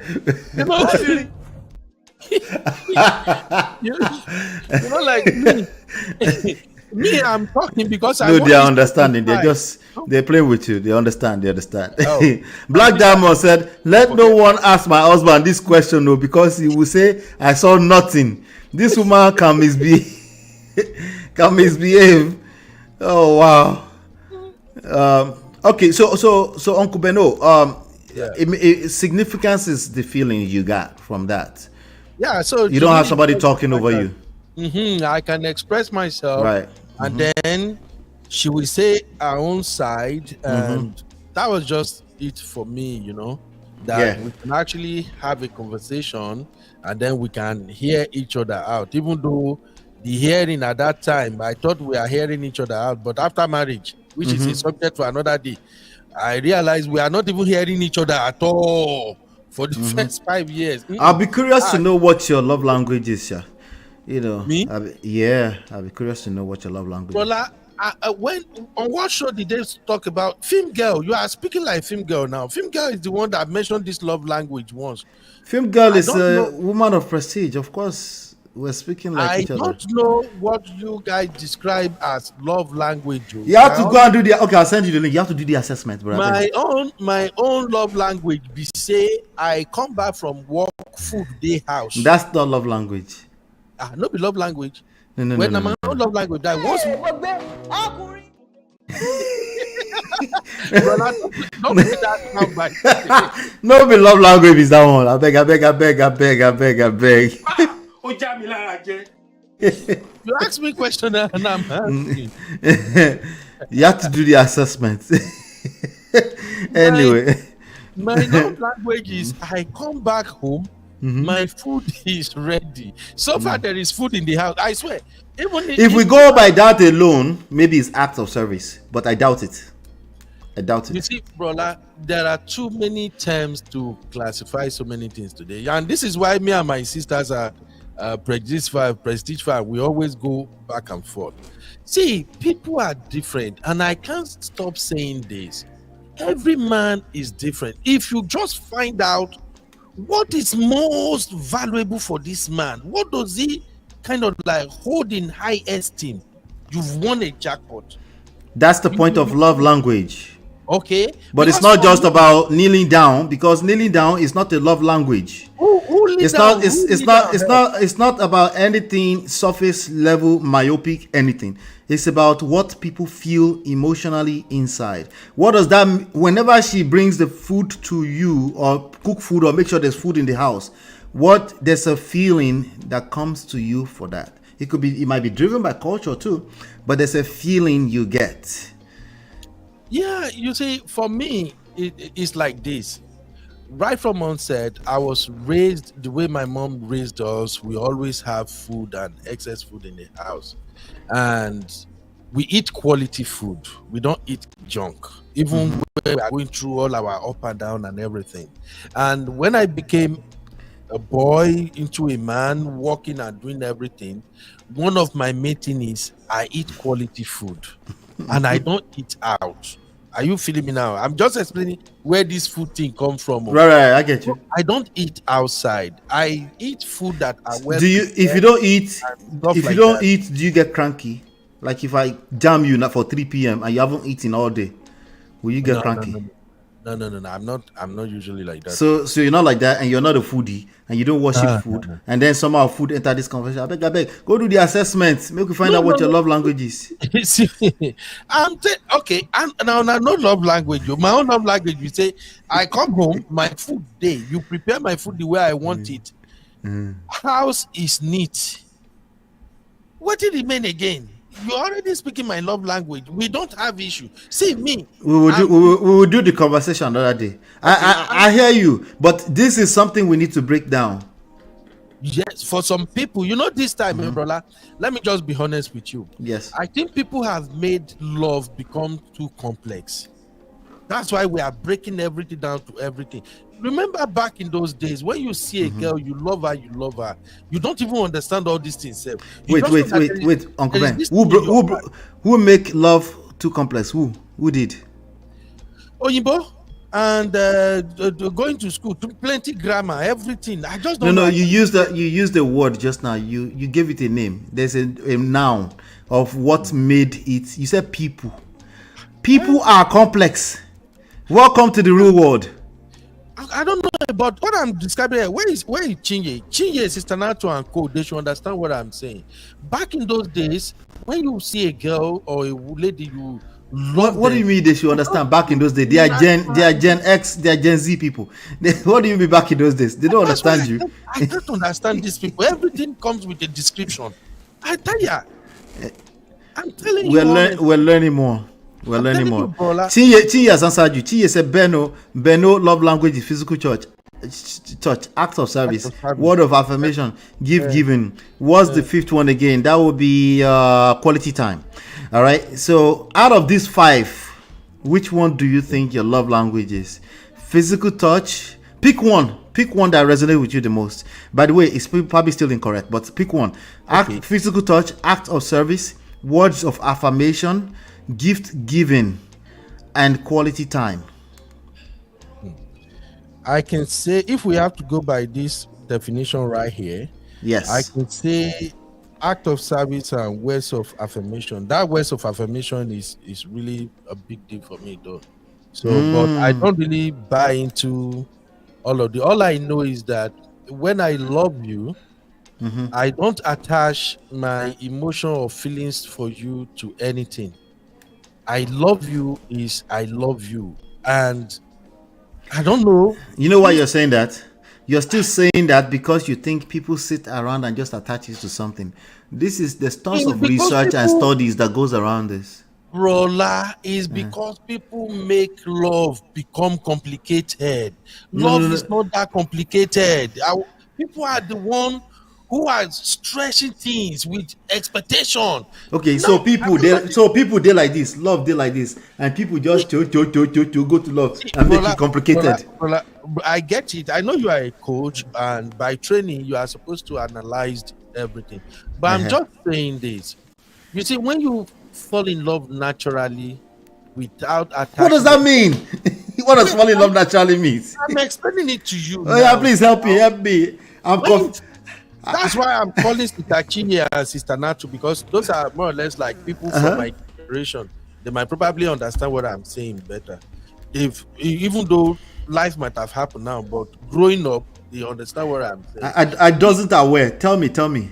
You see, when you fall in love naturally, it means that you are not loving this person because, oh, I will benefit this from this person, or this person will behave to me this way or that one.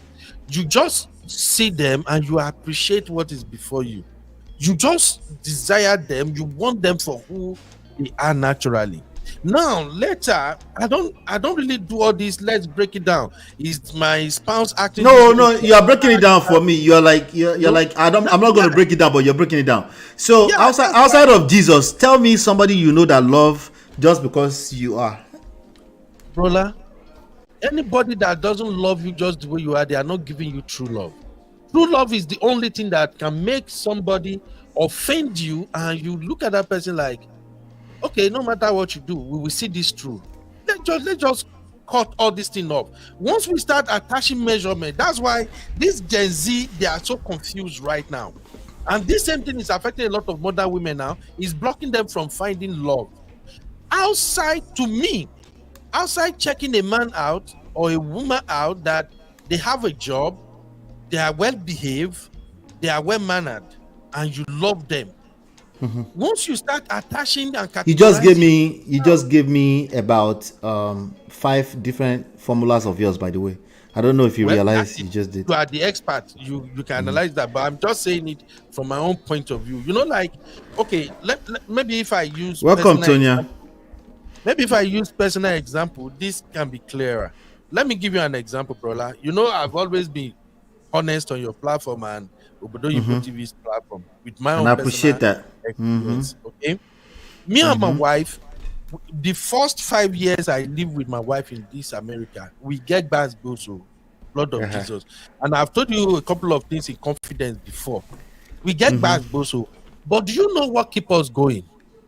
Sometimes when we get to certain peak, the fact that we just fall in love, we fell in love with each other naturally. We could just begin look at each other. Sometimes I would just look at my wife like, how come me and you are in this space where we are dragging each other as if we are sworn enemy?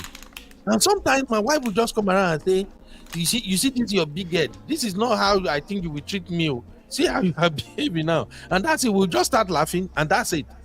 All the thing where we don't drag for like a week, that is how it just died away. I don't know if you feel me now.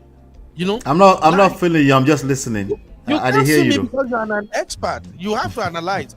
I can see your analytic mind going wondering now, like, is this guy normal? It's not analytical. I mean, you they speak English to me. That English way they speak, somebody don't analyze before they taught it to you.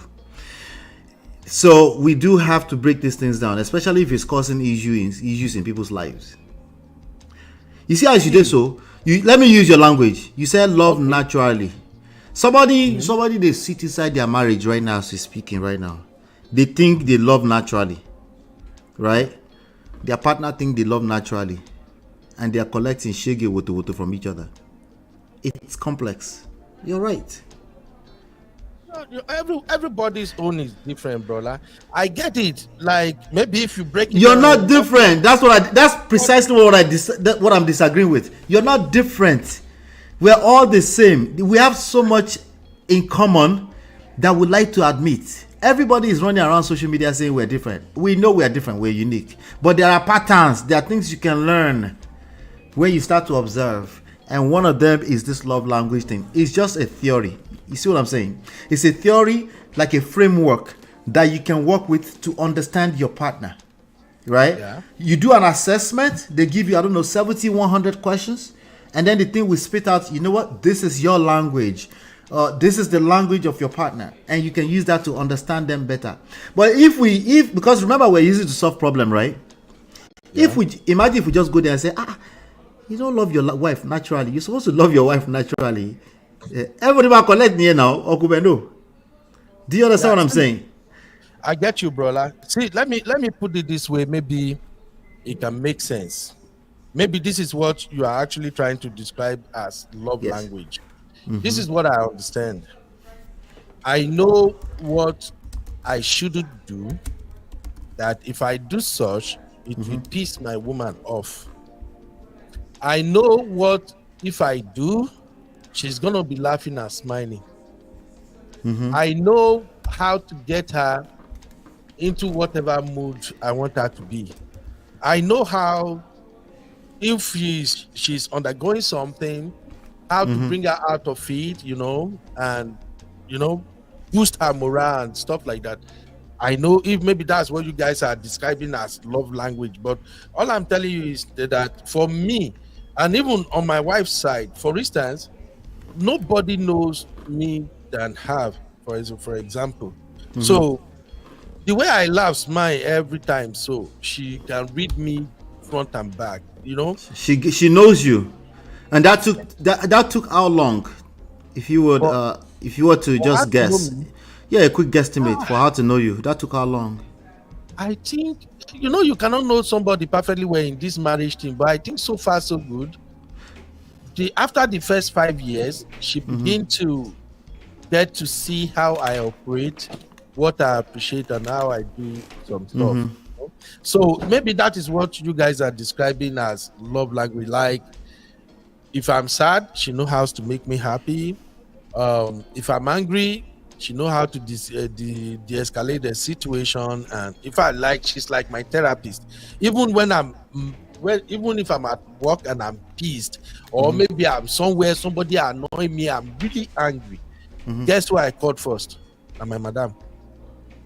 I will call her or text her real quick what's going on, and she just know what to say or something. And if you just I don't know, maybe those are the things you guys are describing as love language. Let me help. In my generation, no, they do love language.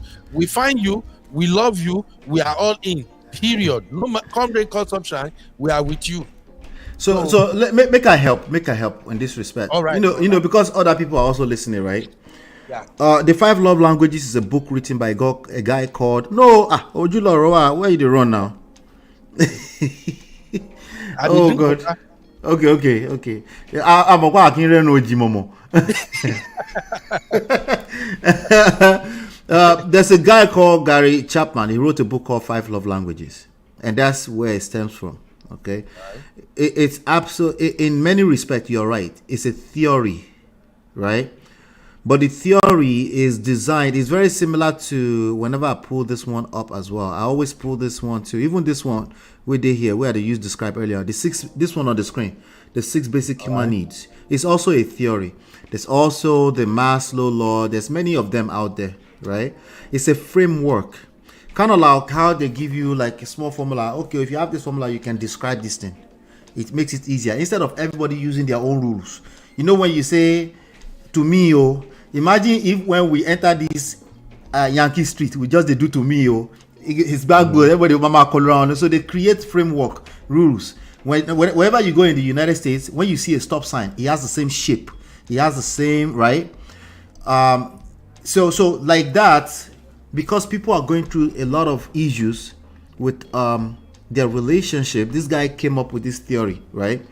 To help people understand their partners in how do they express and receive love. Okay, based strictly off of this.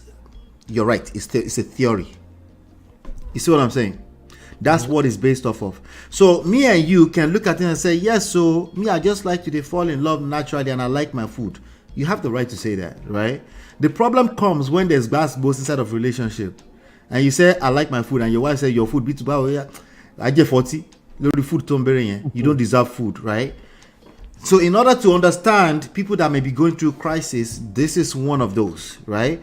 That people can take an assessment, like an exam, like a test, and then the thing will give them a result that is not either right or wrong. It will give them a primary love language. Sometimes they will have, there are actually people that have equal across the board, all of them, right? And they just happen to be more complicated people. But most people have a primary love language, and then they have a secondary, right? And then it allows you to understand how that person like to express and receive love. So for me, it's we would assume that my wife would assume before we did the test, she would assume that it is physical touch, right? Like as in sex. But once we did the assessment, she found out that it's word of affirmation. Or Roman do me, and I also love when you talk well, you know. So, but that's not everybody, right? Most people will assume that men's language is sex. Most people will assume that money is women's language, right? And it's oversimplified. Human beings, like you said rightfully so all along, are complex beings. So we need a little bit more than just left and right to describe how people would express love. So even recently, the guy came out with 5 apology languages. Yes. Because why? How everybody apologize cannot be as simple as your own idea of what you think apology is. Some people apologize and you think it's not enough, it's not authentic, and that's just how they understand it. Some people apologize with by putting money in your bank account, they Cashapp you, right? Yeah. And some people apologize by coming to just hang around you and pretend as if nothing happened before. If you didn't know that that's who they are, you will still be angry. That you expect them to use their words and apologize like a normal, you will call it natural human being, right? But then they end up in that funky place where nobody is happy, you know.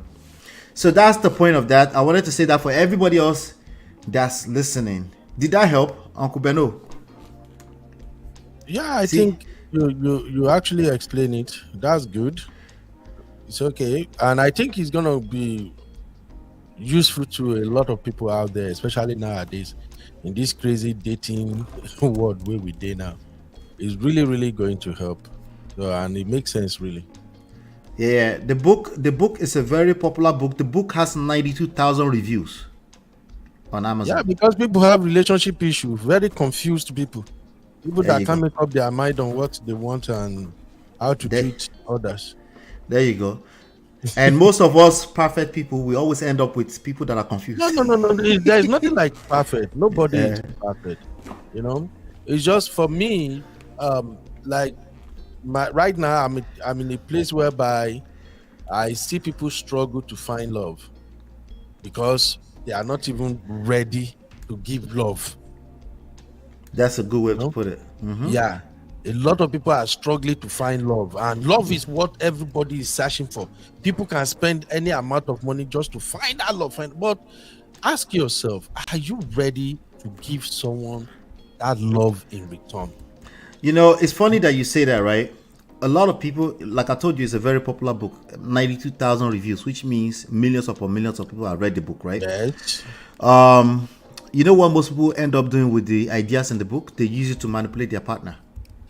God bless you. They will say things like, say you want to pretend that you don't know that physical touch is my love language, ni. Didn't we do the two things together here? And that's sorry, brother. You say you say physical touch. Oh, I want Timothy B. Did you see Chinye in that chat today? She was all up in there. I saw her in the chat. I can't even reach her. That show was so. I don't laugh. I don't tire. I'm like, what did we do this today? Why did we do this? See, Chinye say physical touch. Mm-hmm. But frankly, me, I like words of affirmation, especially when it's coming from a very trustworthy partner. It reassures you of what's up, where you are, and so in terms of now, this is what word of affirmation means. If she says something and she hits you below the belt, if she says something disrespectful to you, it affects you. Yeah. And if she's praising you, you love it. It makes you tingle. Yeah, that's Yes. word of affirmation. And Right. if I have to bring that to my own love dictionary, words of affirmation has to go with respect. It makes you feel okay. That's a good point. Now, so remember I said at a general scale, men loves admiration, loyalty, and respect. Well, these are more action based things that you can actually do for your partner, right? Brother, respect goes beyond action based. No, I said this one on the screen. Time. This one on the Oh, screen. okay. There are more action. There are more things you can. There are actionable things you can do to feed your husband with respect. Do you get it? Yeah. Right. The way your husband, as a typical man, because what he craves between love and respect is respect. Right.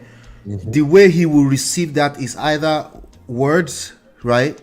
Service, meaning you make his life easier. Physical touch, he loves kirewa. That's how he feels it. That's not the only way. That's his primary, right? Or quality time. He just like to spend time with his girl, right? If you are hanging around him, he makes him want to do everything else you like. You know. So, for example, I have a client that demand is quality time, right?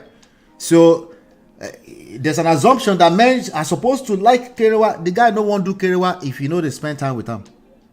You see what I'm saying? And also that's how he receive respect, because when a man feels like he gets respect from his girl, the testosterone will run wild. He want to knock.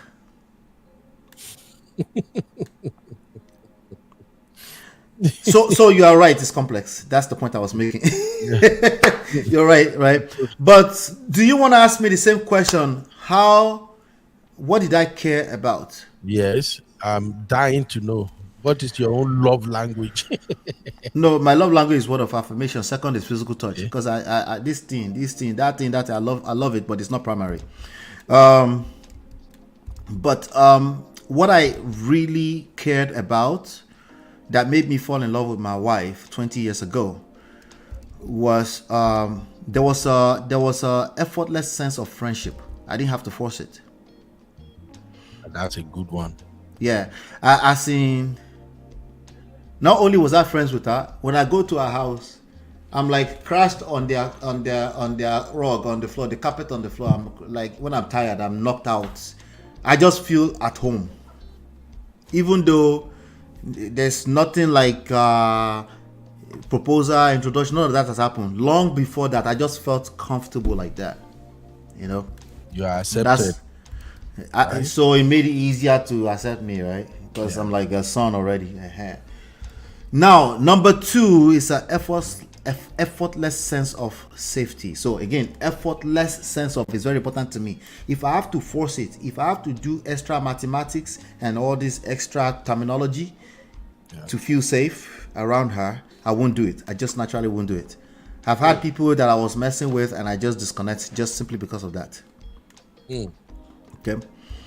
Then also number 3 for me will be effortless sense of vulnerability.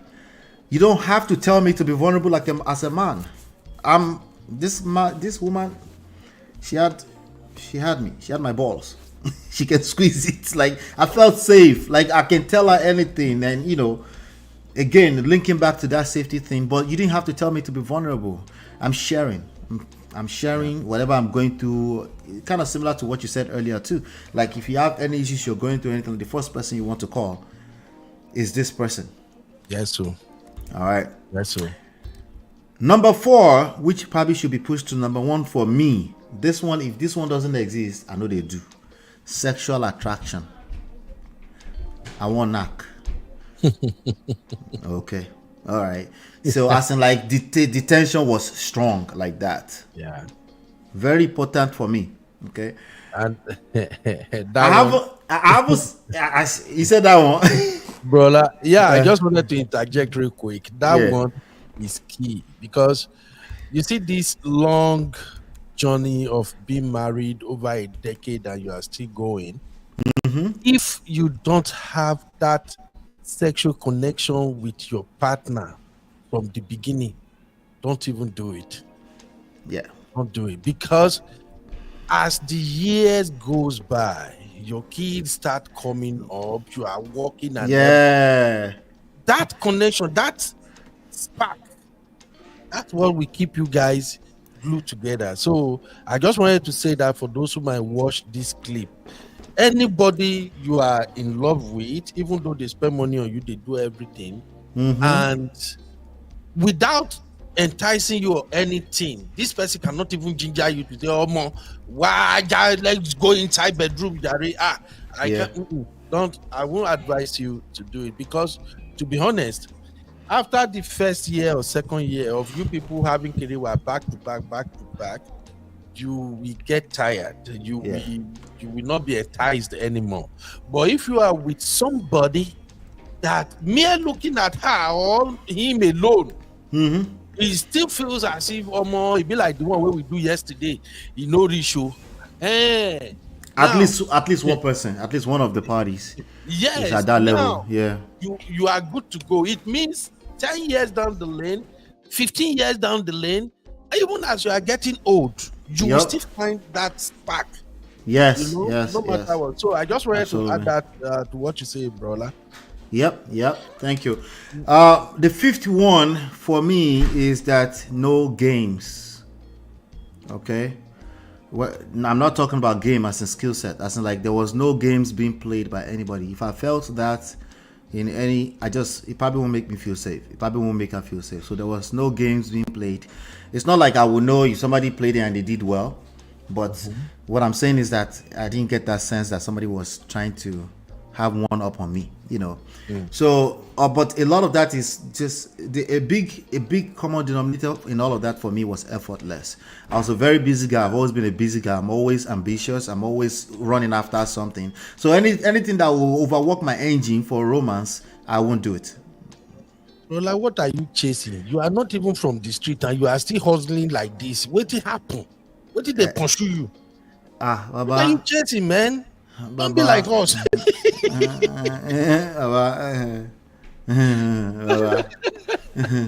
Leave that thing. That's another conversation. That's the money talk. That's the money talk conversation. Because that we're on the street alone, bro. That's the money talk conversation. No. You know what, this is just by the way. You know what my daughter told me? What? Yesterday, she said I have to take her to a place that she want to pick a job application form. So I couldn't take her there. I now asked her mom that, babe, I beg, since you are going to the gym, can you take her to the application form center after gym? And my wife goes like, what do you need job for? What are you looking for? Then my daughter goes, Mom, I want to be like that. Don't you see that always has something to say? There's always money available. And I know even get the money, but my daughter head like this man, anytime he asks him money, there's always money. Come out.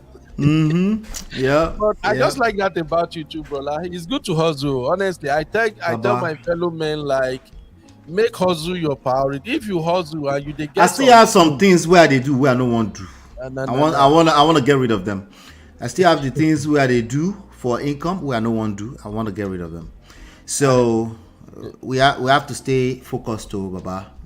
Yes, so you have to. I encourage men to hustle, make that money, even though it's not like millions, but make money that make you comfortable. You will see that when you are making that comfortable money, sometimes you and your wife don't even have reason to fight. Honestly, I think they cause fight now. Although it always means there's underlying issue, but that thing they cause fight for sure. But mostly when you get this thing, bro, like when this thing, and your brain no money problems will expose your little small problems. It will expose it. Bless you. That's where I'm going exactly. When there is no money, there are some nonsensical things that as a man you are not even supposed to even make it a point of discussion. But because that change no day, you and madam will come begin, they go back. I don't know if you feel me, brother. When I go begin, they go back and forth. No. And for my sisters, please make money. Women having money is sexy. Only one lighter lie. Uncle Ben, let's address these 2 points in the chat, right? Okay. Let me address one first since it's on topic. Bro, Ben, 100% money stops nonsense. Actually, money they expose nonsense, so not stop. Money issues will expose nonsense, and if you have too much money and you have nonsense, it go expose some. Make sure there's no nonsense underlying. No, I know that's not what you mean, but that's something we should pay attention to. Yeah, she has a point. Actually, money will expose your character. Yeah. I can speak from the point of a man. If you are a douchebag and you don't get money, you go calm down. But once money enter your hand, shit, your character go show. But based on what my sister is saying here, it's good to have money, at least be comfortable. Money will take care of a whole lot of. It will sugarcoat your nonsense for a while. Yeah, it will sugarcoat for sure. But if you have nonsense is not your mate. Yeah. That money will expose it. And I think the point we're also making is that if you lack money, it will expose it. But if you have money, you can expose it. So you have a puff daddy situation, right? Yeah. If that guy did not have money, there's a good chance he can actually get away with a lot of bad behavior. But as you can see, his money is not going to stop this nonsense that he had going on for years. No, because that is the content of his character. That is who he is. You know. Yes. So money can actually expose you. It can bring out that demon that was hidden within. When money come like this, the devil will just come out and say, "Here I am."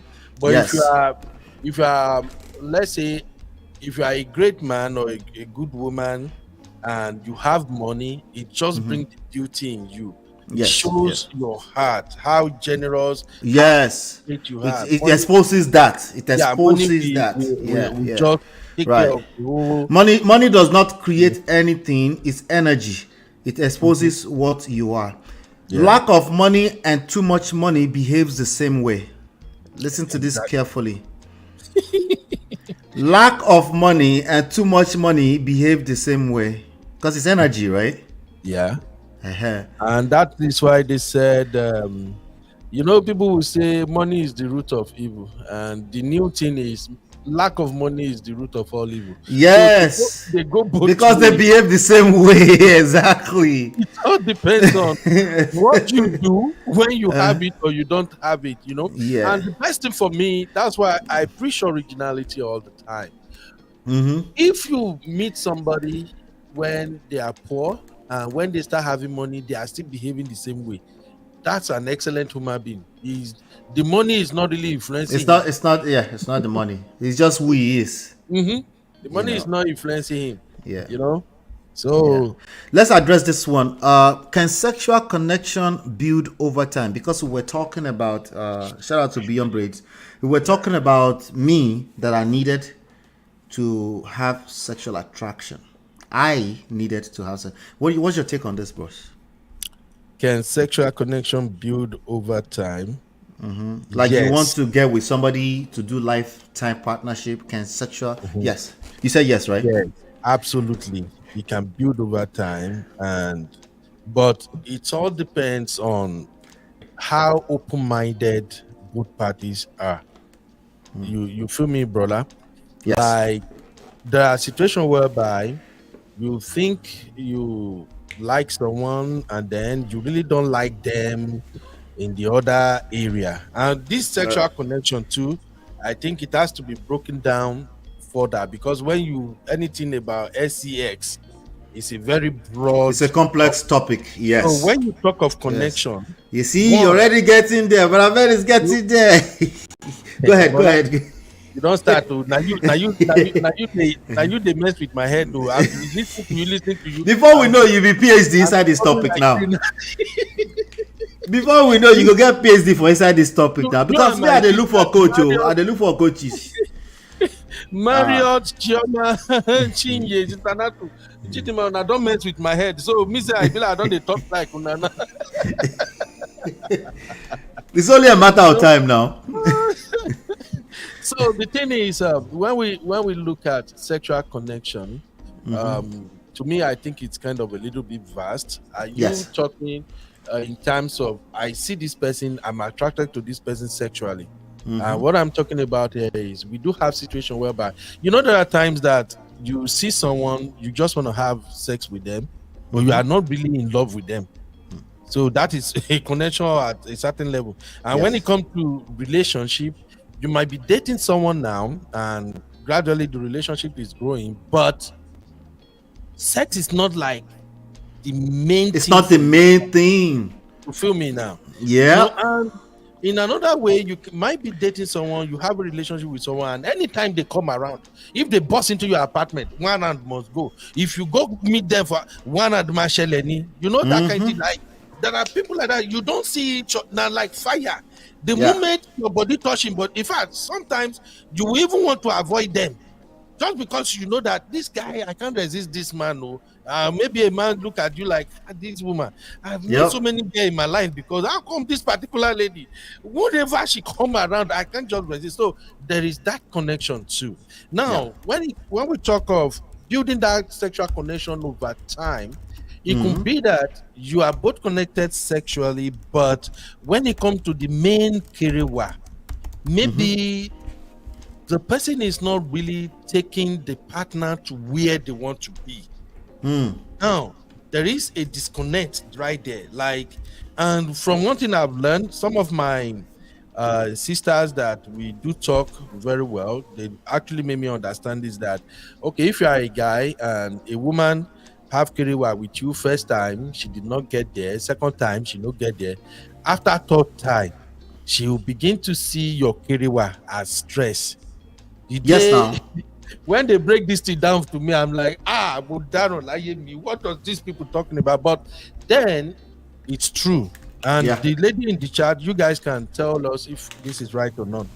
So they were like, if you don't take a woman there the first time, the second time, the third time, it becomes like shore. It's like a shore. It's like it's like a responsibility. They'll begin to see kerewa like something I have to do. It's like an obligation on my part and all that. So if that is the situation, then I can say that it will definitely grow over time. The sexual connection will build over time. All it takes is just talking, communication. That's where communication is key. Sometimes, you know, there are some men that they think they know it all when it comes to this kerewa game. And most men think they do. they really don't know jack. Some men just feel like most men think just pumping it. Yeah, so they just just pumping it. Just begin the gym, they go, just they do press stuff. You know. So this is where the communication comes in. This is where, as a woman, you're gonna have to talk to your partner that I think you are not really. You are doing an amazing job, but I like when you do it like this. You know, it actually make me feel, you know, he will get it. If it's not a coconut head, though. So coconut Go ahead.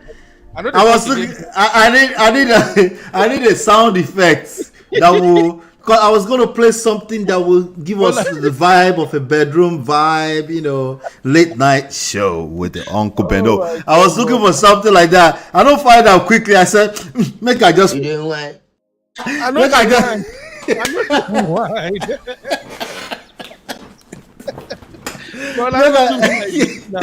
I said, make I plug my guy portable real quick. But. No, you did well. You did well, bro. You did well, bro. Good point. You did well. It's not a matter of talking about it. So now, if the woman or the man, if they talk about it like, hey, look, we are supposed just do it like this, I feel it better like this, and then the partner adjust, improve on that, then the growth have already started. Just like that, our beautiful sister asked. Now the connection have started building already. You know, it's like they have now taken some baby steps forward, and the more you explore, the more you communicate, the more you talk, it gets better over time. Look, let me tell you guys one secret. You see, those couples that have been married for the longest, now then they talk nonsense pass. Make I tell you now in case you don't know. Those couples that you see that they've been married decades, 14, 10 years ago, when they sit down, when it comes to kerewa, now then they talk everything pass, even for a room. Now they will say, babe, where did they worry you today? You know, even hit on this side, hit on, you know, it's fun. It's all part of the game. because nobody is putting each other down. You know, we are improving. I want to get you there. You want to get me there. You know, you talk on the Honey Buzz show where this guy was blabbing. You know, there is another guest on the show. This a Honey Bunch or the Honey Bunch, the Nedu podcast. Honest Bunch? Okay, Honest Bunch. Honest Bunch. Okay. Don't mind me. I thought you were saying Honey Bay for a second. I was like, Honey Bay has a channel, but go ahead. Honey Bunch, Honest Bunch. I mean, Honey Bunch. Honey Bunch. Okay. That's what I call them because of Nedu. Anytime I just like, oh, Honey Bunch, don't come again. So, there's another lady on the show, another guest. Which one? Psychologist. That same show where that. Oh yeah, she's a sex therapist. Yeah. So she, if you disregard whatever that little girl was saying and actually listen to what the other lady. Oh yeah, she was making sense. Was absolutely. Giving real core values, and she's very good. You know, and she spoke about how people get there. She explained that look, sexual intercourse is like a journey. Everybody has a route that takes them to where they want to be, and all you have to do is ask them. There are some people who like tactiles, they like to be touched in certain areas, and some people even value that touch. And she even said that some men will actually touch, if that is what take the woman to the promised land. Now, after the woman don't reach promised land, then the man will come begin his own gym exercise, you know. So sexual connection can build over time. That's just my take, MOP. Right. All right. That I actually like your take. You know, because of, I want to take it back to why she asked the question, right? Which is because I said that I needed that was wife material. With everything else going on, the effortless friendship, vulnerability, all that stuff, I needed. Wait, Apple. I see Sister Chinyi coming. Now the people with that pastor where and to be play today is talking about this. I told you. Sister Chinyi, heaven is real. Heaven is real. Anyway, so I had it that was important to me, you know. To the question itself, the answer is yes. If I have to give an absolute answer, the answer is yes. Okay. I also agree with what Marriott said to an extent, which is because of the way men are being socialized, right? Let me see if I can find Marriott's point to go. Marriott, retype it. Yeah, she said for men, I highly doubt it, right? Because men have been socialized to think that what they want is sex, and then the men start collecting after the woman say the wrong thing to you. Now you don't want to do anymore. Then he finds out that okay, maybe my being is just as complex as everybody else's. It's not just about career, because it's not just about sex. Because once you start having sex with a person, and if they don't know how to make you feel loved the way you like to feel love, you won't want to have sex. That's every human being. So I kind of agree with Marriott in this sense, but the ultimate answer to it is yes. But there's some form of attraction. There's something that's attracting you to this person. Maybe the first thing you're thinking about with this person is not sex. Maybe you're a sapiosexual. That's some of their new terminology, meaning you're attracted to intelligent people. Maybe that's what gingers you, right? Maybe that's what it is. So whatever that is, something like that must be present. Maybe because you thought it was a pastor and you thought it would be holy for the rest of his life. I don't know. That might be what is gingering you, but some kind of attraction is there, you know. In these modern times, I would say you need something like that. Yes, back in the day, there was arranged marriage. At that time, what attracted that person was the fact that your father said, you value your father's opinion at the time, whoever they gave you. But there's got to be some kind of attraction. So maybe it's becoming a reach now at this point. But the point is that whatever it is that you fall in love, with regards to that person, that's what will make you open up. That's what will make you open up to the point that somebody is penetrating your brains and your body. Right? That's what it's going to be. So the answer is ultimately yes, because everybody is different with what gingers them, that makes them want to have sex. For me personally, the way I personally was set up, I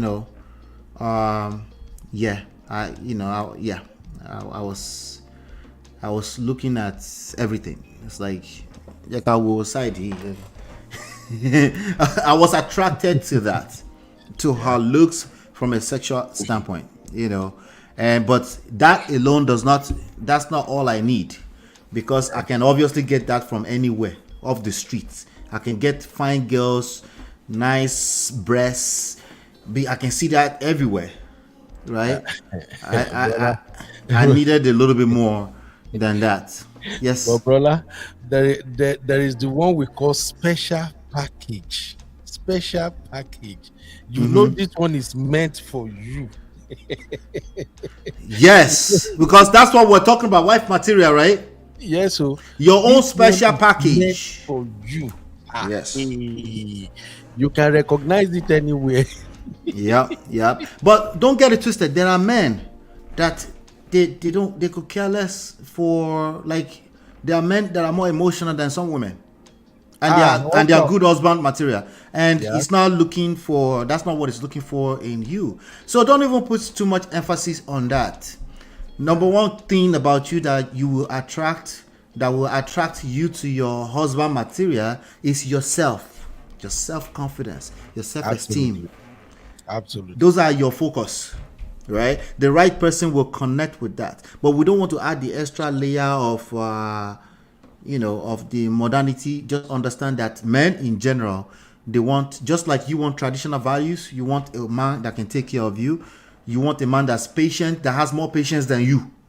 That's traditional values. Then he also wants some traditional value. Somebody said, what is all this? His breasts. I look at breasts, so don't get it twisted. Love is a beautiful thing. But help me with this last topic. Can you help me? 10 minutes. Let's round it up with this last topic. All right. I'm home. Yeah, okay. All right. Good. Everybody, thank you so much. That was a big topic. Wife material. Okay. If you have anything else you want to add onto it, let me know if you're watching the replay later on in the comments. Wife material. Do men care? Do I care? Do Brother Ben and I care? Yes, we care. We talk about the 5 signs that men should actually be looking for, the shared value, all that nonsense. They don't really care. I already told you that, right? Really, what they want is they want to feel admired. They want to feel like a loyal person. They want respect. And what that looks like for every man is different. So all you have to focus on is make sure you are your awesome self. You work on yourself. Focus on being your awesome self. Your awesome self is not a rude mouth. That's not what I'm talking about. And I'm not saying women do that. I'm saying some women do that, and sometimes they think it's a positive. It's not. Make sure that you're not just empty barrel. Be yourself. If yourself means you're assertive, it will show forth. It will represent itself as confidence. It won't feel like some kind of forceful stuff. If it feels like forceful stuff for some guy, it might just be, it's not meant to be. Leave him alone and wait for yours. Okay, but I think we covered quite a lot of base there. If you want us to talk more about other stuff, we'll do that. I'll be right back. Hit the like button, share, subscribe, turn up your notifications.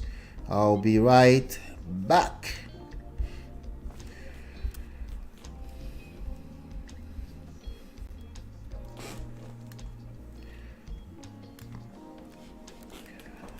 All right. Welcome back. Let's talk about Kris Jenner. You guys know who Kris Jenner is. If you don't know who Kris Jenner is, you at least know who Kim Kardashian is, right? Kim Kardashian's mother is Kris Jenner. Okay, this lady right here, let me show you her picture. This lady. Uncle Beno, do you know who Kris Jenner is?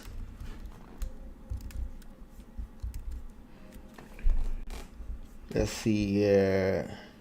Let me show it. Aha, this lady right here. You know her? You're muted, Baba.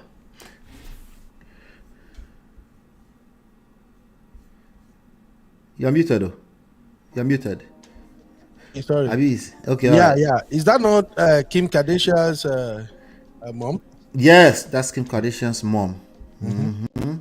Yep. All right. So Kim Kardashian mom is Kris Jenner. She's 68 years old, and you know, there's a conversation that I want us to have here, and age gap. Let's talk about age gap. Do you think age gap is dangerous? Do you think it's risky? Abi, sometimes true love can just happen. 68 to, I think this guy is 43. 25 years difference, yeah? Yeah, he's 43. Uncle Benno, would you date a 68-year-old Kris Jenner? She's very rich. Very, very rich. Nope, I ain't doing that. Sorry. Oprah is around that age. You know, go date Oprah. Mrs. Alakija. Didn't you say you want to date Alakija? No, be you be that. Alakija is an African woman. Okay. These folks are on a different level. Eh. That how they do? You know, wow. Like I thought 25 years difference. Okay, so ladies, would you date a man who is 25 years younger than you or older? Do you have would you go with one side of that equation? She looks great. She looks good, but this is picture too. When you get closer, have you seen, just in the same frame of reference of what you are describing now? Yeah. Did you saw the video of Vivica A. Fox? Vivica Fox, 60 years old. Yes. She's now looking for. Would you smash? Want to be married? Would you smash? Smash, Vivica? collect her money, waka. That's just what. Hey, you go smash, collect the money and waka. Wala. Okay. See, these are some of the truths that these people can't take. When you are this old, you are rich, and then you see a younger person that say, "Oh, I love you." That young boy is deceiving you. Honestly, You think this? You think she's gambling? His name is Corey Gambler. brother? You think she's gambling here? Wait until this. That's his name, Corey Gambler. Corey Gambu. Wait until this my black brother got what he wants. The moment he gets what he wants, he's gone. Ha! Get it? Yeah. Ha! You they use your function to play. No, na Corey Gambler taking future they play. So Corey Gambler is Gambu is playing with his future, right? Okay, all right. So age gap 25 years. It looks like everybody is saying. I think I won't say hot, but I'm picturing the younger Vivica Fox. That's what I'm stuck with, because she was hella sexy as far as I'm concerned. But yeah, but hot. She looks. I would say she passed for 52. She'll pass for 52 years old. Yeah. Let's not also forget cosmetics. These women are heavy into cosmetics. So sometimes all this stuff we see on papers, on TV screens, that is not the true who they are. Until you get into that inner room, when all this mask is off, that's when you see the reality. Many of these boys knows. They won't say, they won't tell now, but they know what's up when they get inside. 60 years old woman. Come 68. Correction. 68. Okay. Come 43. This is 43 years old. This is just a boy who is hustling. He's a broke guy. Hey. Yeah, I'm sorry. I don't care whatever amount of money he has now. If you are this young and you can't attract a woman in your age bracket for a committed relationship, and you now see somebody with the history of a Kris Jenner with her history as a black brother, and you're like, oh, I love her. Come on, cut the crap, bro. We all know what you're doing over there. You don't believe him? Nada. No way. Lie. You go even they sample some of those in Peking join herself if they are around. Aye ma leo. Hey. Ha. Uncle Benno. Anyway, let me read. This is why I'm covering this today. They were trending, okay, and I'm looking at a magazine on People. Kris Jenner can't explain her chemistry with Corey Gamble, but admits she was skeptical about their 25-year age gap. He taught me that age is just a number. It's a fucking number. Big number. But it's a number. Kris quipped while discussing her 10-year relationship with Corey. They are going 10 years strong, but I know. They are going. Tell me if you can hear this, by the way. Let me see. I can hear you. Okay. Let's see here. I can hear you. Can you hear that? Were you able to hear that? Yes. Okay. So that's them. Let me mute that. That's them, right? So they look good together, won't you say?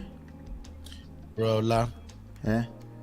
why wouldn't they look good together? Do you know how long this woman has been making money with her daughters? Don't tell me you're not envying them right now on that water. Look at that white suit. That man is looking like the lady says, fine, right? Bald-headed, chocolate head, chocolate thropu. Okay. Okay, bro. I'm not trying to throw spanner into their love, whatever. But tell me, how did this guy make it? I'm actually trying to ginger the ladies to see to see if they will consider a 25-year difference. Ladies, please don't date anybody 25 years younger than you. Okay, you can date them, but don't marry them. They're just gonna run away with your money or something. Have someone on the side. From what I'm seeing here, I don't know their story, but I have a feeling Kris is probably paying him to hang around. Ha! I'm telling you, that's just what my instinct is telling me. Okay, tell me, what is his record? How did he make his money? Bro, like you started. So tell me, what did this guy do for a living? This gambler. I'm hearing his name. What he does for a living? He dates Kris Jenner. That's what he does for a living. So what are we now? No, wait. That's not nice. That's not nice. That's play you the wine with the wine. I want to that's not nice. Even your question now, your question deep now. Should you be that? Now that was dumb question now. But anyway, let me hold on. 10 years have passed, but Kris Jenner is still head over heels for Corey Gamble. They've been together for 10 years. On the May 30 episode of the Kardashians, Kris and Corey jetted off to Europe for Paris Fashion Week to support Kendall Jenner as she walked in the L'Oreal show. While there, the couple made sure to carve out some romantic one-on-one time, as Kris, 68, explained that Paris held extra significance to her and Corey, 48. I love being in Paris with Corey because Corey and I started dating in Paris. So he always plans a really special night for us while we're here, she explained. Upon arriving at their dinner, Kris quipped, "Why do I feel like I'm on an episode of The Bachelorette?" She certainly wasn't far off, as she noted the intimate meal featured an outdoor dining experience complete with a full moon, the glittering Eiffel Tower in view, and us without kids, grown kids. In the confessional, Kris opened up more about her relationship with Corey and their 25-year age gap. And I quote, "I used to say to Corey all the time when I first started dating him, like, why do you want to date somebody who is older than you?" She recalled. "I didn't get the age gap, and then he taught me that age is just a number. It's a fucking big number, but it's a number." She then added, "Listen, I can't explain someone's chemistry or why people fall in love, but it's been an amazing almost 10 years, and we have a great time." Kris and Corey first connected in 2014 August while they were both in Ibiza. Did I pronounce that right? So I don't know what that is. It's a destination. To attend the 48th birthday party of their mutual friend, fashion designer Ricardo Tisci, I guess. They began dating shortly after and have been together ever since. The two tend to keep their romance generally private, though they often attend red carpet events together, occasionally rave about each other on social media, and even put out a holiday card together in 2022. Corey and also appeared on episodes of Keeping Up with the Kardashians and now on The Kardashians. In early 2021, Kris spoke about Corey in an interview with, I think this is WSJ magazine. I think that's Wall Street Journal, telling the outlet that he was an incredible support system who was adored by her family. He's the greatest guy, and he's just an amazing support system for me. And he really gives me a lot of strength and insight. He's great. He's a great sounding board, and he loves my kids and my mom, and they love him, she said. While speaking to people about the launch of her new personal brand masterclass in July 2022, Kris opened up about how a long-time boyfriend has helped her along her career journey. And I quote, "I think Corey is super. He's an amazing guy," she said. He's really supportive and is really dialed into a lot of the different things. He's very knowledgeable about a lot of things that I work on, and it really helps me in trying to think through some of the decisions I make. He's such a great person to bounce things off of. I really love his point of view of things. She also noted that Corey is a people person who thrives, helping me navigate such a huge team and all the things. You ask what he does.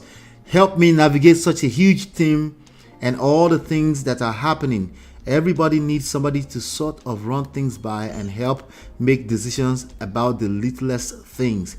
It could be a travel, or it could be what you're doing that evening, or it could be what's going on at the office today, but it's really great to have him.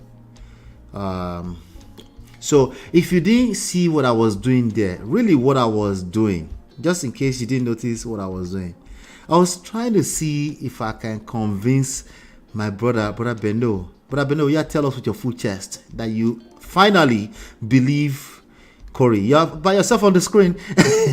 that you finally believe that this guy is not after the money. Tell us, I beg, tell us real quick. Don't tell me after all my reading that you still don't believe that this is not a gamble. This guy, I'm actually hearing about him for the first time because I'm not really into this Kardashian stuff. Me either. Sorry, I'm not really their fan. And as you introduce it now, I started looking him up too. So I check his net worth. Do this worth $15 million as of now. I mean, anybody that's dating Kris Jenner would be worth $15 million almost instantly.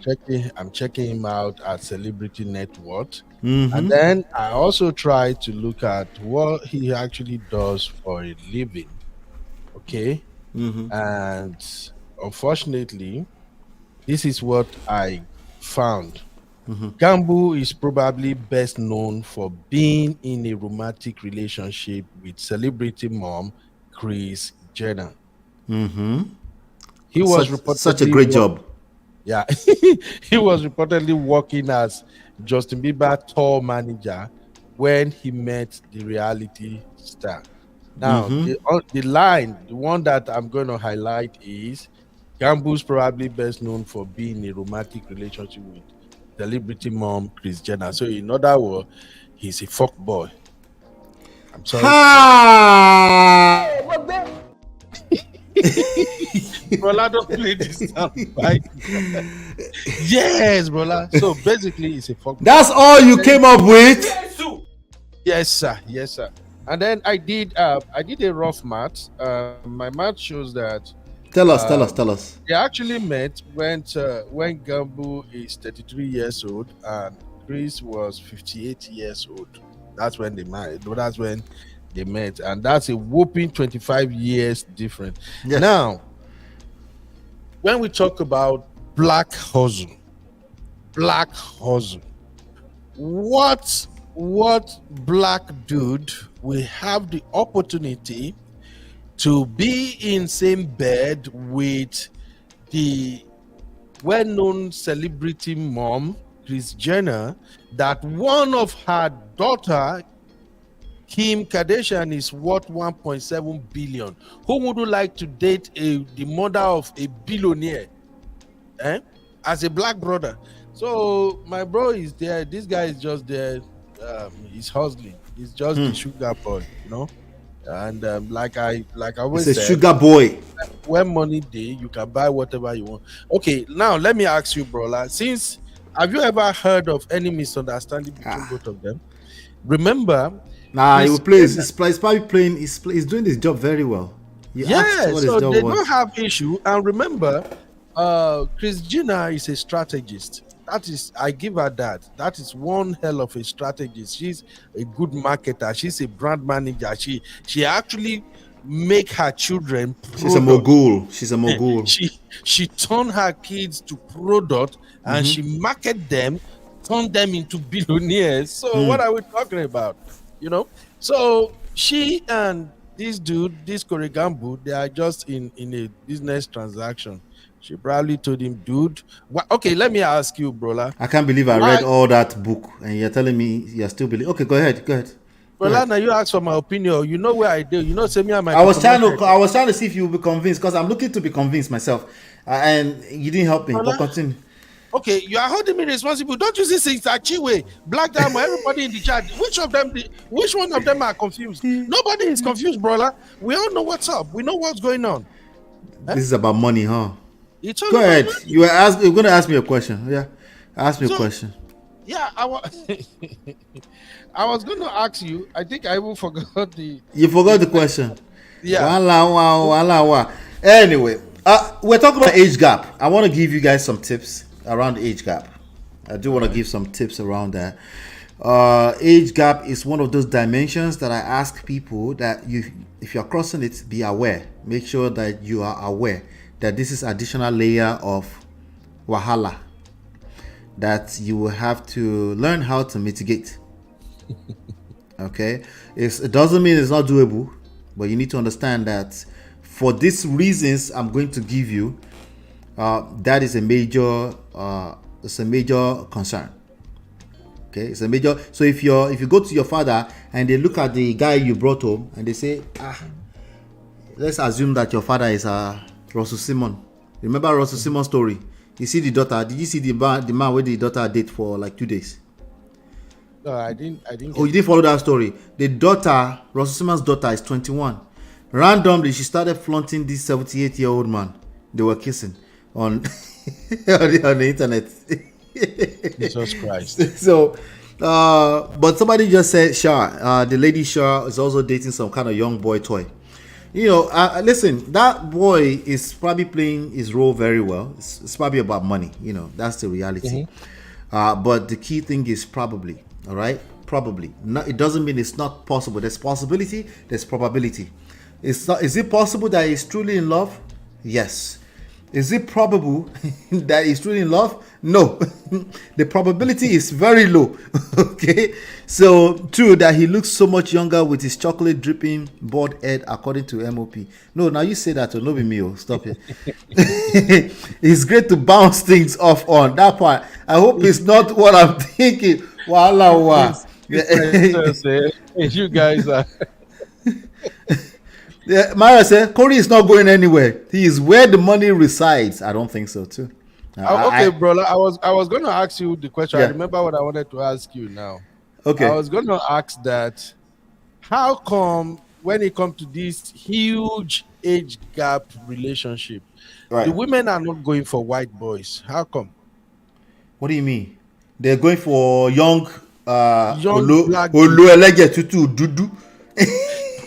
They don't go for white boys. They're going for dark chocolate, you know. Does it mean that white boys are not romantic or they are not a lover boy?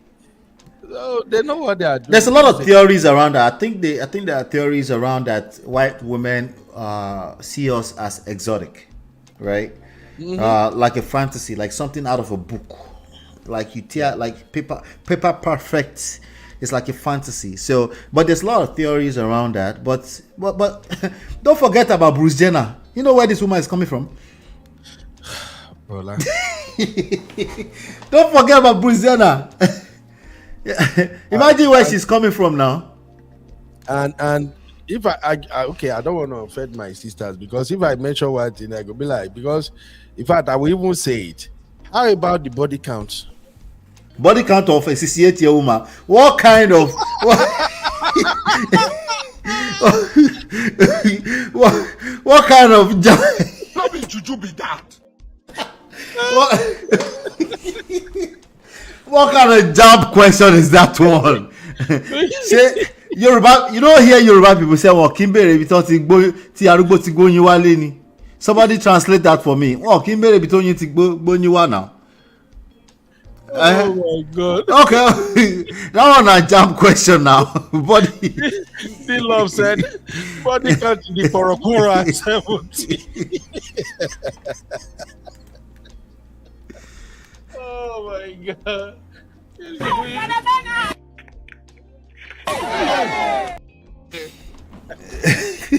Brola, why? Listen.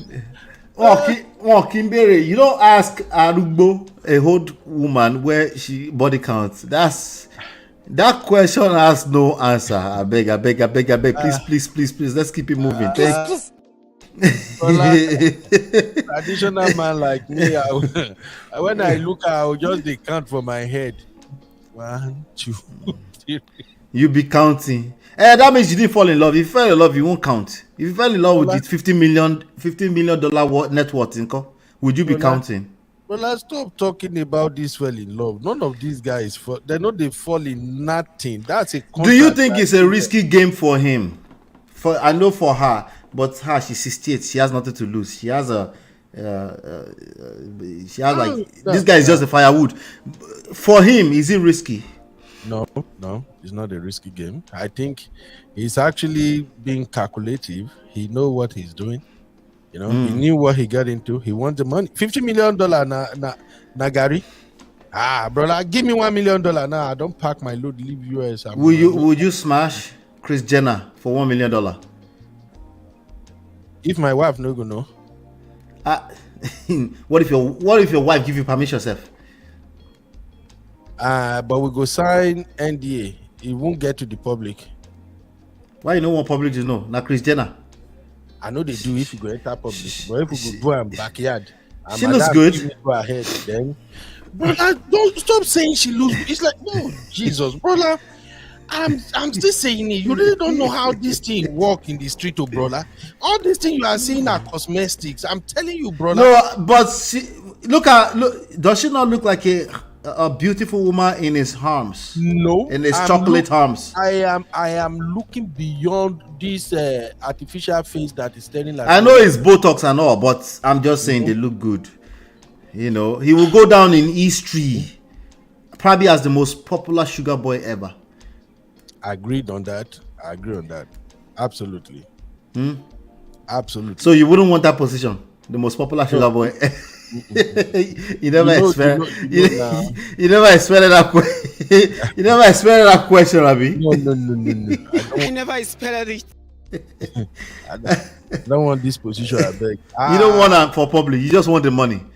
Trust we Nigerian now. We would rather do backyard. Anyway, some people are waiting for the lessons. For the age gap. Age gap is a big deal. Okay. Number one, different life stages usually means different lifestyles, or at least somebody is pretending. That's usually what it means. And you can only pretend for so long. Yep. Number two, social stigma. The same reason why Brother Ben say I don't want this for public. Nope, I don't want them. All right. Exactly. So now you might say I can handle it, but you might get to a point that you start to feel some type of way. Just be aware. I'm not saying it's not doable. Just be aware. You're right. Then number three, physical compatibility. Okay. Now this woman, she probably will give this 43-year-old man a run for his money.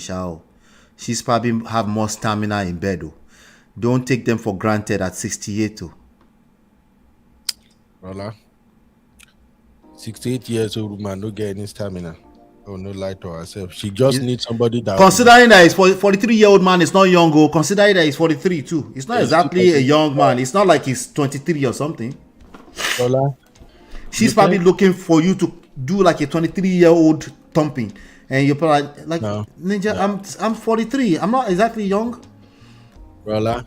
This woman just needs somebody who can lick plates. And if you look at that dude's lips, you can tell that he's Jesus, I did not see the lips. Never expected it.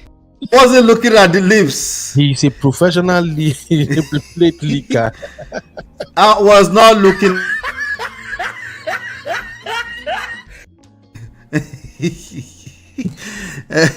I was not looking at the lips. You are wrong. You are wrong for playing those soundbites. Oh God. Anyway, so number 4, communication challenges.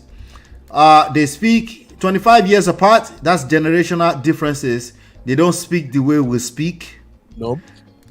Now, if $50 million on the line, because these are our influencers. But you are not as rich as them. That's true. So there will be communication challenges. They don't speak the same language. Just imagine when you argue with your mother and your father on simple material, when they're supposed to understand, but they speak a different language. At least they speak a different dialect, right? Yeah. Now, if somebody spend money up front, what? You see Black Diamond comment. She said, hey, from the guy chocolate head now lips, what will be collecting constant? I don't look the lip now. That lips, when he read like that, they don't take and lick plate like mad. I want more cake. That's what they are good at doing. I don't want to picture that. Leave me alone. But let me continue, man. Hold on. Continue, Baba.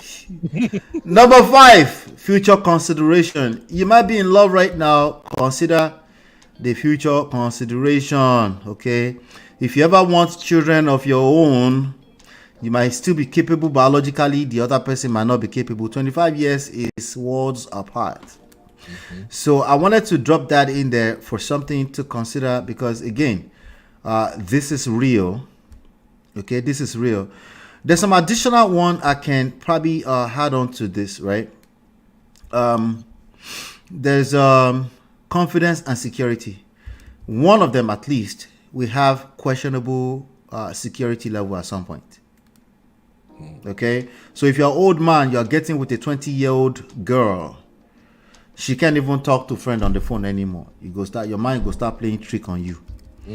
These are things to consider. Can you handle it? If you can handle it, if you can beat your chest, you can handle it.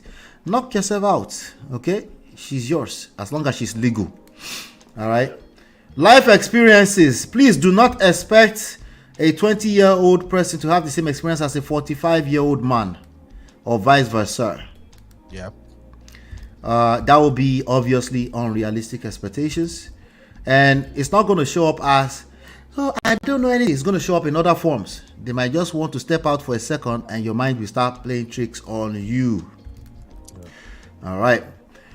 So let me see if there's any more. I mean, I think that's more than enough right there. Things that you need to consider if you're going to be with somebody with such age gap. Personally, for me, let me go with Brother Ben first. Brother Ben, what will be your limit if you're about to advise anybody for age gap in any direction, either they are older or younger? What will be the limit you think they shouldn't go past, if in an ideal world? Because when people fall in love, they don't listen, though, just so you know. But let's say they are listening.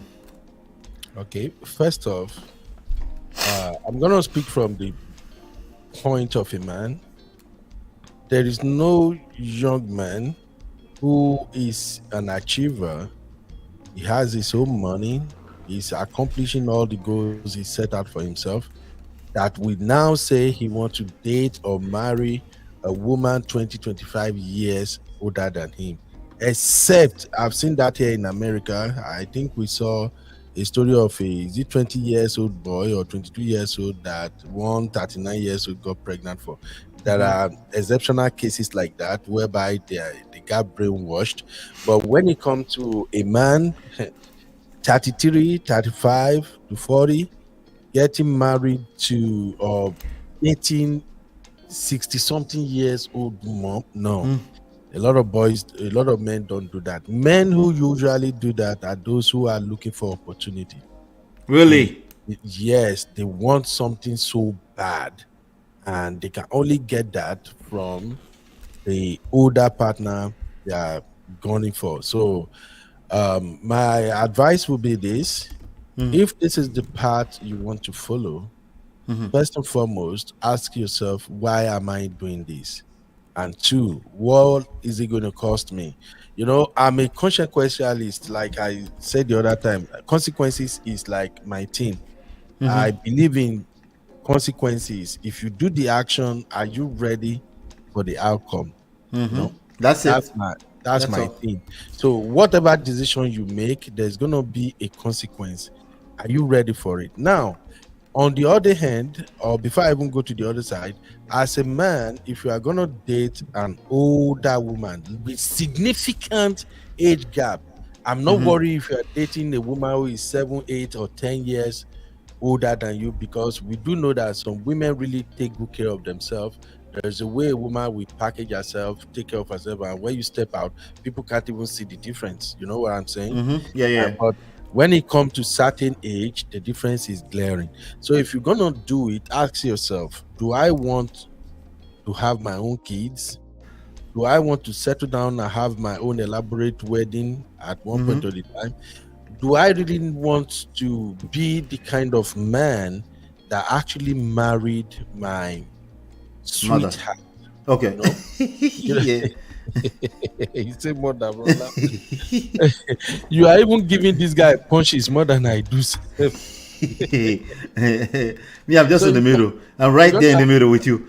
Yeah, you're gonna have to ask yourself, if you know that you desire having your own wedding, having a wife who is the age is around your age, you can both vibe together, you can walk around without people turning their head and criticizing your decision, your choices, and all that, then think twice before you date an older woman. Now, if this is a game, and this is where I'm gonna give my boys advice, you know, brother, you know where I stand. I've always believed that life is a game and you play to win. If Absolutely. you're gonna I agree. get in with an older woman at all, you got to make sure she's rich. No baton. Yes, she has to be. She what? Yes. Well, take time, bro. Why you do me like this now? Repeat now. Repeat it. You got to make sure that what? Continue. Yes, now look.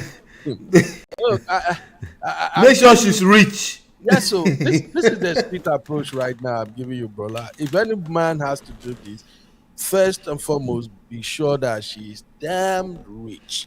2, have a honest conversation. What are you getting out of this relationship? And that conversation should cover everything. You need to ask her, this older woman, am I allowed to date another girl on the side? What exactly do you want from me? Obviously, you are older than me, but you want me. What exactly do you want? Is this like a business deal? Do you want me as your... Wait, brother. Wait. Well, now bad example you dey show since. Now not bad example you want to Just never spell it. I saw it in the comments. Why are you treating me like this? I saw it in the comments, and I'm like, wait, what are they talking about? Let me go check. What is? May God forgive me. May God forgive me. May God forgive all of now. He shock you. It's like Marriott and Bone Chance. They are all the culprit here. May God forgive all of now in the chat. All of now. May God forgive you. I never expected that one, but maybe that story for another day. I'm now curious to see what's going on with President Macron. Maybe he's old inside. No, he marrying grandma too. Don't mind him. Jesus, you don't know, brother. I don't follow them. Jesus is Lord. This dude, I doesn't aware. he married an older woman too. Jesus, but to his credit, I think he made a good choice. I'm talking about Macron anyway. He made a good choice because the woman actually saw through that he became, he's now a president. So Obviously. that's a good thing. Was she a politician too? I think she's one of those powerful people, right? I'll check out that story. Yeah, so I'll I think, check that out. and they've been dating long before Macron even think about running for presidency and stuff like that. So, but in the case of what you asked me, any young man that want to do this, you need to have a very long conversation and watch your back, because when you are dating these rich people, they are always monitoring you. You know, I think our Nigerian brothers need to hear that. When you are dating these older women that are rich, they are monitoring you. They are watching you 24/7. These are women who can afford to hire private investigators to follow you. Yes, so when you start, and they will destroy you if you do any anki panky. They will destroy. They will send people after you. Destroy. That's a good point. MOP. You see, these healthy, highly influential ladies, when they want to deal with a guy, it's not like the way young lady deal with guy. What young ladies does, yes, maybe they say you do the arrow thing for them, or maybe they put violence or whatever, domestic violence or something. All these women, they can make you disappear. Yeah, they can make a guy disappear. Yes, so they can just think about the level of think about the puncturing somebody's tire. Think about it at that scale. Yeah. So please, as a guy, if you are going to this kind of arrangement, have a long conversation and always protect yourself. You need to have a good conversation with her, and you both know where you are. Some of them will not tell you. They will initially they will tell you, don't worry, you're still gonna do yourself, you can have fun, do whatever you want. The moment you come in, because they are giving you, or they might ask you that they will be the one bringing the fun in. Yes, the moment you start dating them and you are a young man, energetic, and then you guys enter the bedroom and then you do the kerewa. All these older women, they know they quick see better kerewa. You do the kerewa, they really feel them. Their leg they shake. You don't enter. Wahala. And their level of jealousy is so. Some of them act as if they are 22 years old in love when it comes to jealousy. So I'm just saying that guys, you have to be careful. To be forewarned, eh? Yeah. Thank you. Thank you so much, my brother. You made this show even better today. If you do anyhow, you see anyhow. Yes, so collect. Yeah, you go collect. Sorry. You said what? You said who was that girl? What? Huh?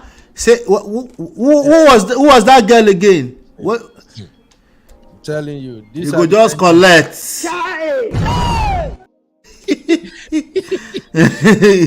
Are the kind of woman that can literally tell their bodyguard to tie you up and flog nonsense out of you.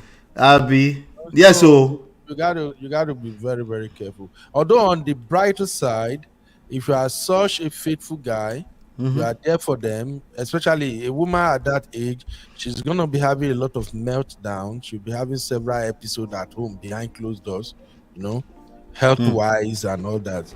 And if you are such a caring dude, you were there supporting her, on my full party again, your birthday, the kind car, everything where the 15 million that is worth, that's net worth based off of the attention he's getting.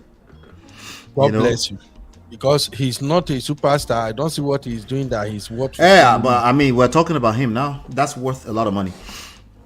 So, and that's just the reality of it. When attention follows anything, it's worth a certain amount of dollars, and she's worth a lot of money. She's a billionaire, So if they say it's worth $15 million, I believe it, But again, like you and Chinye just said, if you do anyhow, collect. You better play your role properly. Stay there. until, because you remember, I don't know if you know the story of Nicole Richie. I think it was Nicole Richie, right? She's passed away now. She was dating, I think, correct me if I'm wrong, because I don't really follow these things like that. Nicole Richie was dating the old 90-something-year-old man until he passed away. They married and everything. I don't know if I remember that very well. This was either in the late 90s or in the 2000s. It's a very popular story. She passed away too eventually, but she was very young when she passed away. She was a model, richishi, porn star, all of that. She was everything. But she married and inherited all of the guy's money. The guy was a very rich guy. Wow. You know, so I don't know if I'm talking about Nicole Richie, but there was somebody like that. Yes, this one, so this was a good show. Thank you guys, everybody. Thank you. Go and rest. I'll be dropping videos back to back. Make sure you're engaging those videos. We have lots of work we have to do. We have marriages to build, brand new foundations, brand new marriages, awesome marriages. We have lots of work to do. So that's why we're covering some of this trendy topic, and hopefully you're getting those lessons that you need to get out of them. Anna Nicole, thank you, Jare. I said Nicole Richie. Nicole Richie is Lionel Richie's daughter. Jesus Christ. Thank you for correcting that. That was Anna Nicole. That was Anna Nicole, not Nicole Richie. Nicole Richie is another entire different story. Mara said, where did you find this photo album? Google now, your mate. I swear, not just the end I did look. This chocolate keeps coming into your mind. Do you like chocolate, Black Diamond? You like chocolate, some? You like chocolate? I see. I love it. Black Diamond, you better warn yourself. If Kris Jenner cash you, our lawyer, our resident lawyer said she didn't get anything. His kids won. That's what I thought. So that may be just story that they're peddling everywhere. So his kids won. Yeah, I think there was a case. After the man passed away. Yeah, that's crazy. Anyway, she said, Nachi said I love chocolate. Okay. All right. I'm looking at the Anna Nicole. Is it Anna Nicole Smith now? Yes, that's her. Anna Nicole Smith. Okay. Yep. Her personal property was valued at $10,000, and real estate. She's passed on now. Jesus Christ. Yeah, real estate property valued at 1.8 million with a 1.1 million mortgage at the time of her death. So at that time. Basically, she's not that rich though. So No, she wasn't.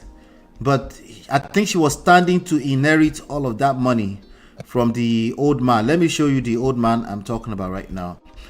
But that was the story back then. You know, when Nigerian people carry story, they will also formulate their own story around it. Yeah. This was the old man. Look at that. Oh wow. Oh no, G. You see what we are saying now. Tell me what this papa go do for this kind of fine girl body. You see? We know they talk about papa, we talk about a 68-year-old woman. No, that's different. This papa is done now. This papa was done when he was like 50 or so.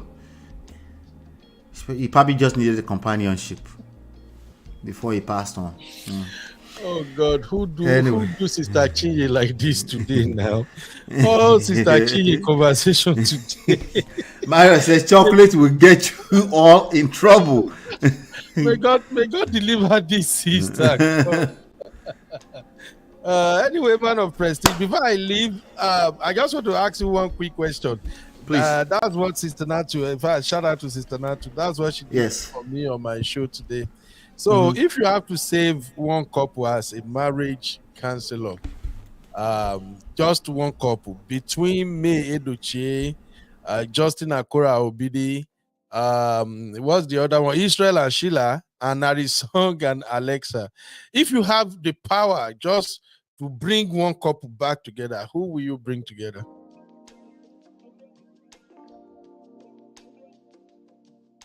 I'm not hearing you, MOP. We can't hear you. Sorry, let me ask you this question before I answer the question. Why would I want to save them? What's the motive? What's the purpose of saving them? I'm just saying, if we just consider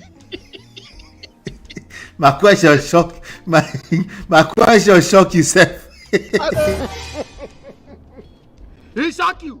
Honestly, bro, honestly, MOP, I don't know where I got that idea from. The thing will just occurred to me yesterday, like, if you have to save any of these guys in marriage, based on their coconut. Is it because I want to save it? I mean, they want to save it. No, you woman don't want to save anybody. You are just like Mario. I don't want to save anybody who no one save. I know they save anybody who no one save. They at least one person, one of the partners have to want to save it. So like, even for the sake of May, you would want May no one save that marriage. You think May won't save that marriage? May no one save. That one get coconuted.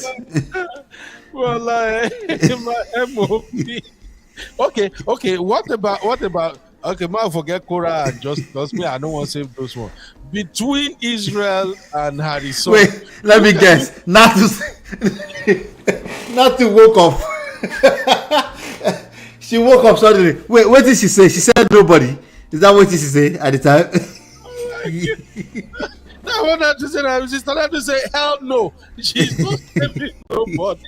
I don't want to save anybody when no one save their marriage. I'm not inside the marriage. Why would I want to save their marriage? If one person wants to save, I will tell them to save themselves first, and then we'll see if it's worth saving. That's how it works. Why are you guys like this now? Koda, no good.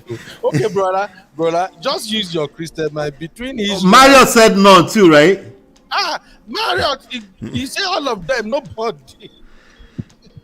Beyond Bray said she will save Korah. I guess she's a Korean.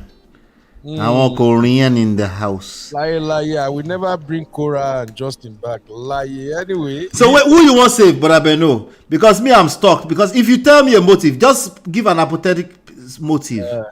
Then maybe I have something to work with. Actually, I just think the reason I would choose to save who I wanted to save is because of her conduct.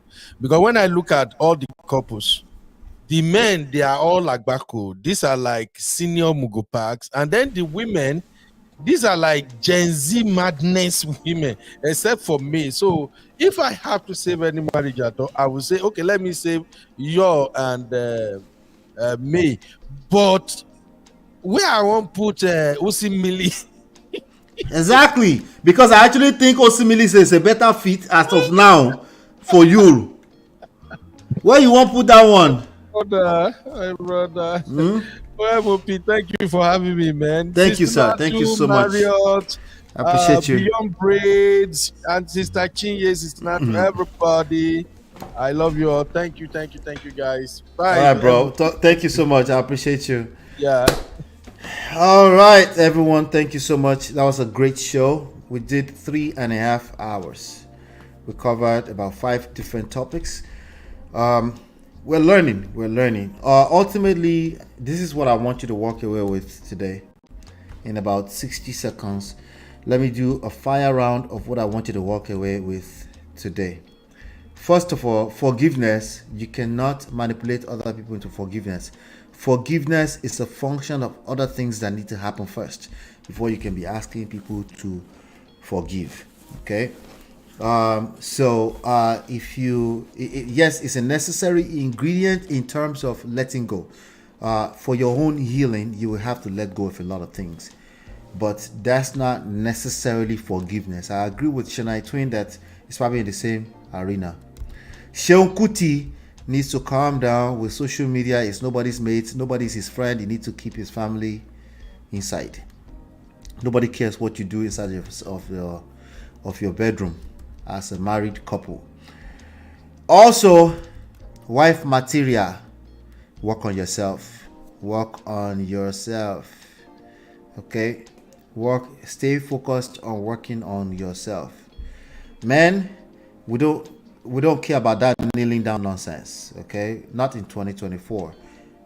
Generally speaking, that's not what we care about. By the way, men, we will break all the rules. All the rules that's written down in the book somewhere, we will break it if we feel admired, we feel like you're loyal, we feel that you are respectful. If we feel your level of confidence that will ginger us. Okay, so if you add all of that together, if you are yourself, if you carry your shoulder like that, like not chip on your shoulder, but as in like, like full chest, you're who you are unapologetically, we appreciate that more than anything else, whatever that looks like, okay, in your world. So just stay focused on working yourself, becoming a better version of yourself, and I think the rest will take care of yourself, which is a lot. Working on yourself is a lot. It's a lot of work. Okay. All right. So that's that with wifey material. We also covered, can sexual connection build over time? Yes. If we are keeping that strictly sexual connection, but attraction, you want to make sure that you identify why you're attracted to a person in the first place. In 2024, I wouldn't advise anybody to get into a situation where there's no attraction of some sort. Those are two different things, okay? And last but not least, Kris Jenner, age gap, all this kind of stuff. I'll just say, Egungun, be careful. Now express, you they go, okay? So that you don't end up in... You will end up in McDonald's. So that you don't end up in McDonald's. Thank you so much, ladies and gentlemen. Hopefully, on your way out, hit the like button, share, subscribe, turn up your notifications. Okay. Hopefully, been enlightened, educated. I'll see you on the next one. Peace. Hi, I'm Lola. And this is Ola from Man of Prestige. Did you know that nearly 50% of marriages end in divorce? Studies also show that children raised in two-parent households tend to thrive. If you're struggling in a broken relationship or marriage, you're not alone in facing these challenges. But having a solid support system is crucial. We offer evidence-based relationship and marriage resources and coaching to help you navigate the difficult times. Don't just wing it. Learn the principles that work. Download our 2 free books and book your complimentary coaching session now at manofprestige.com.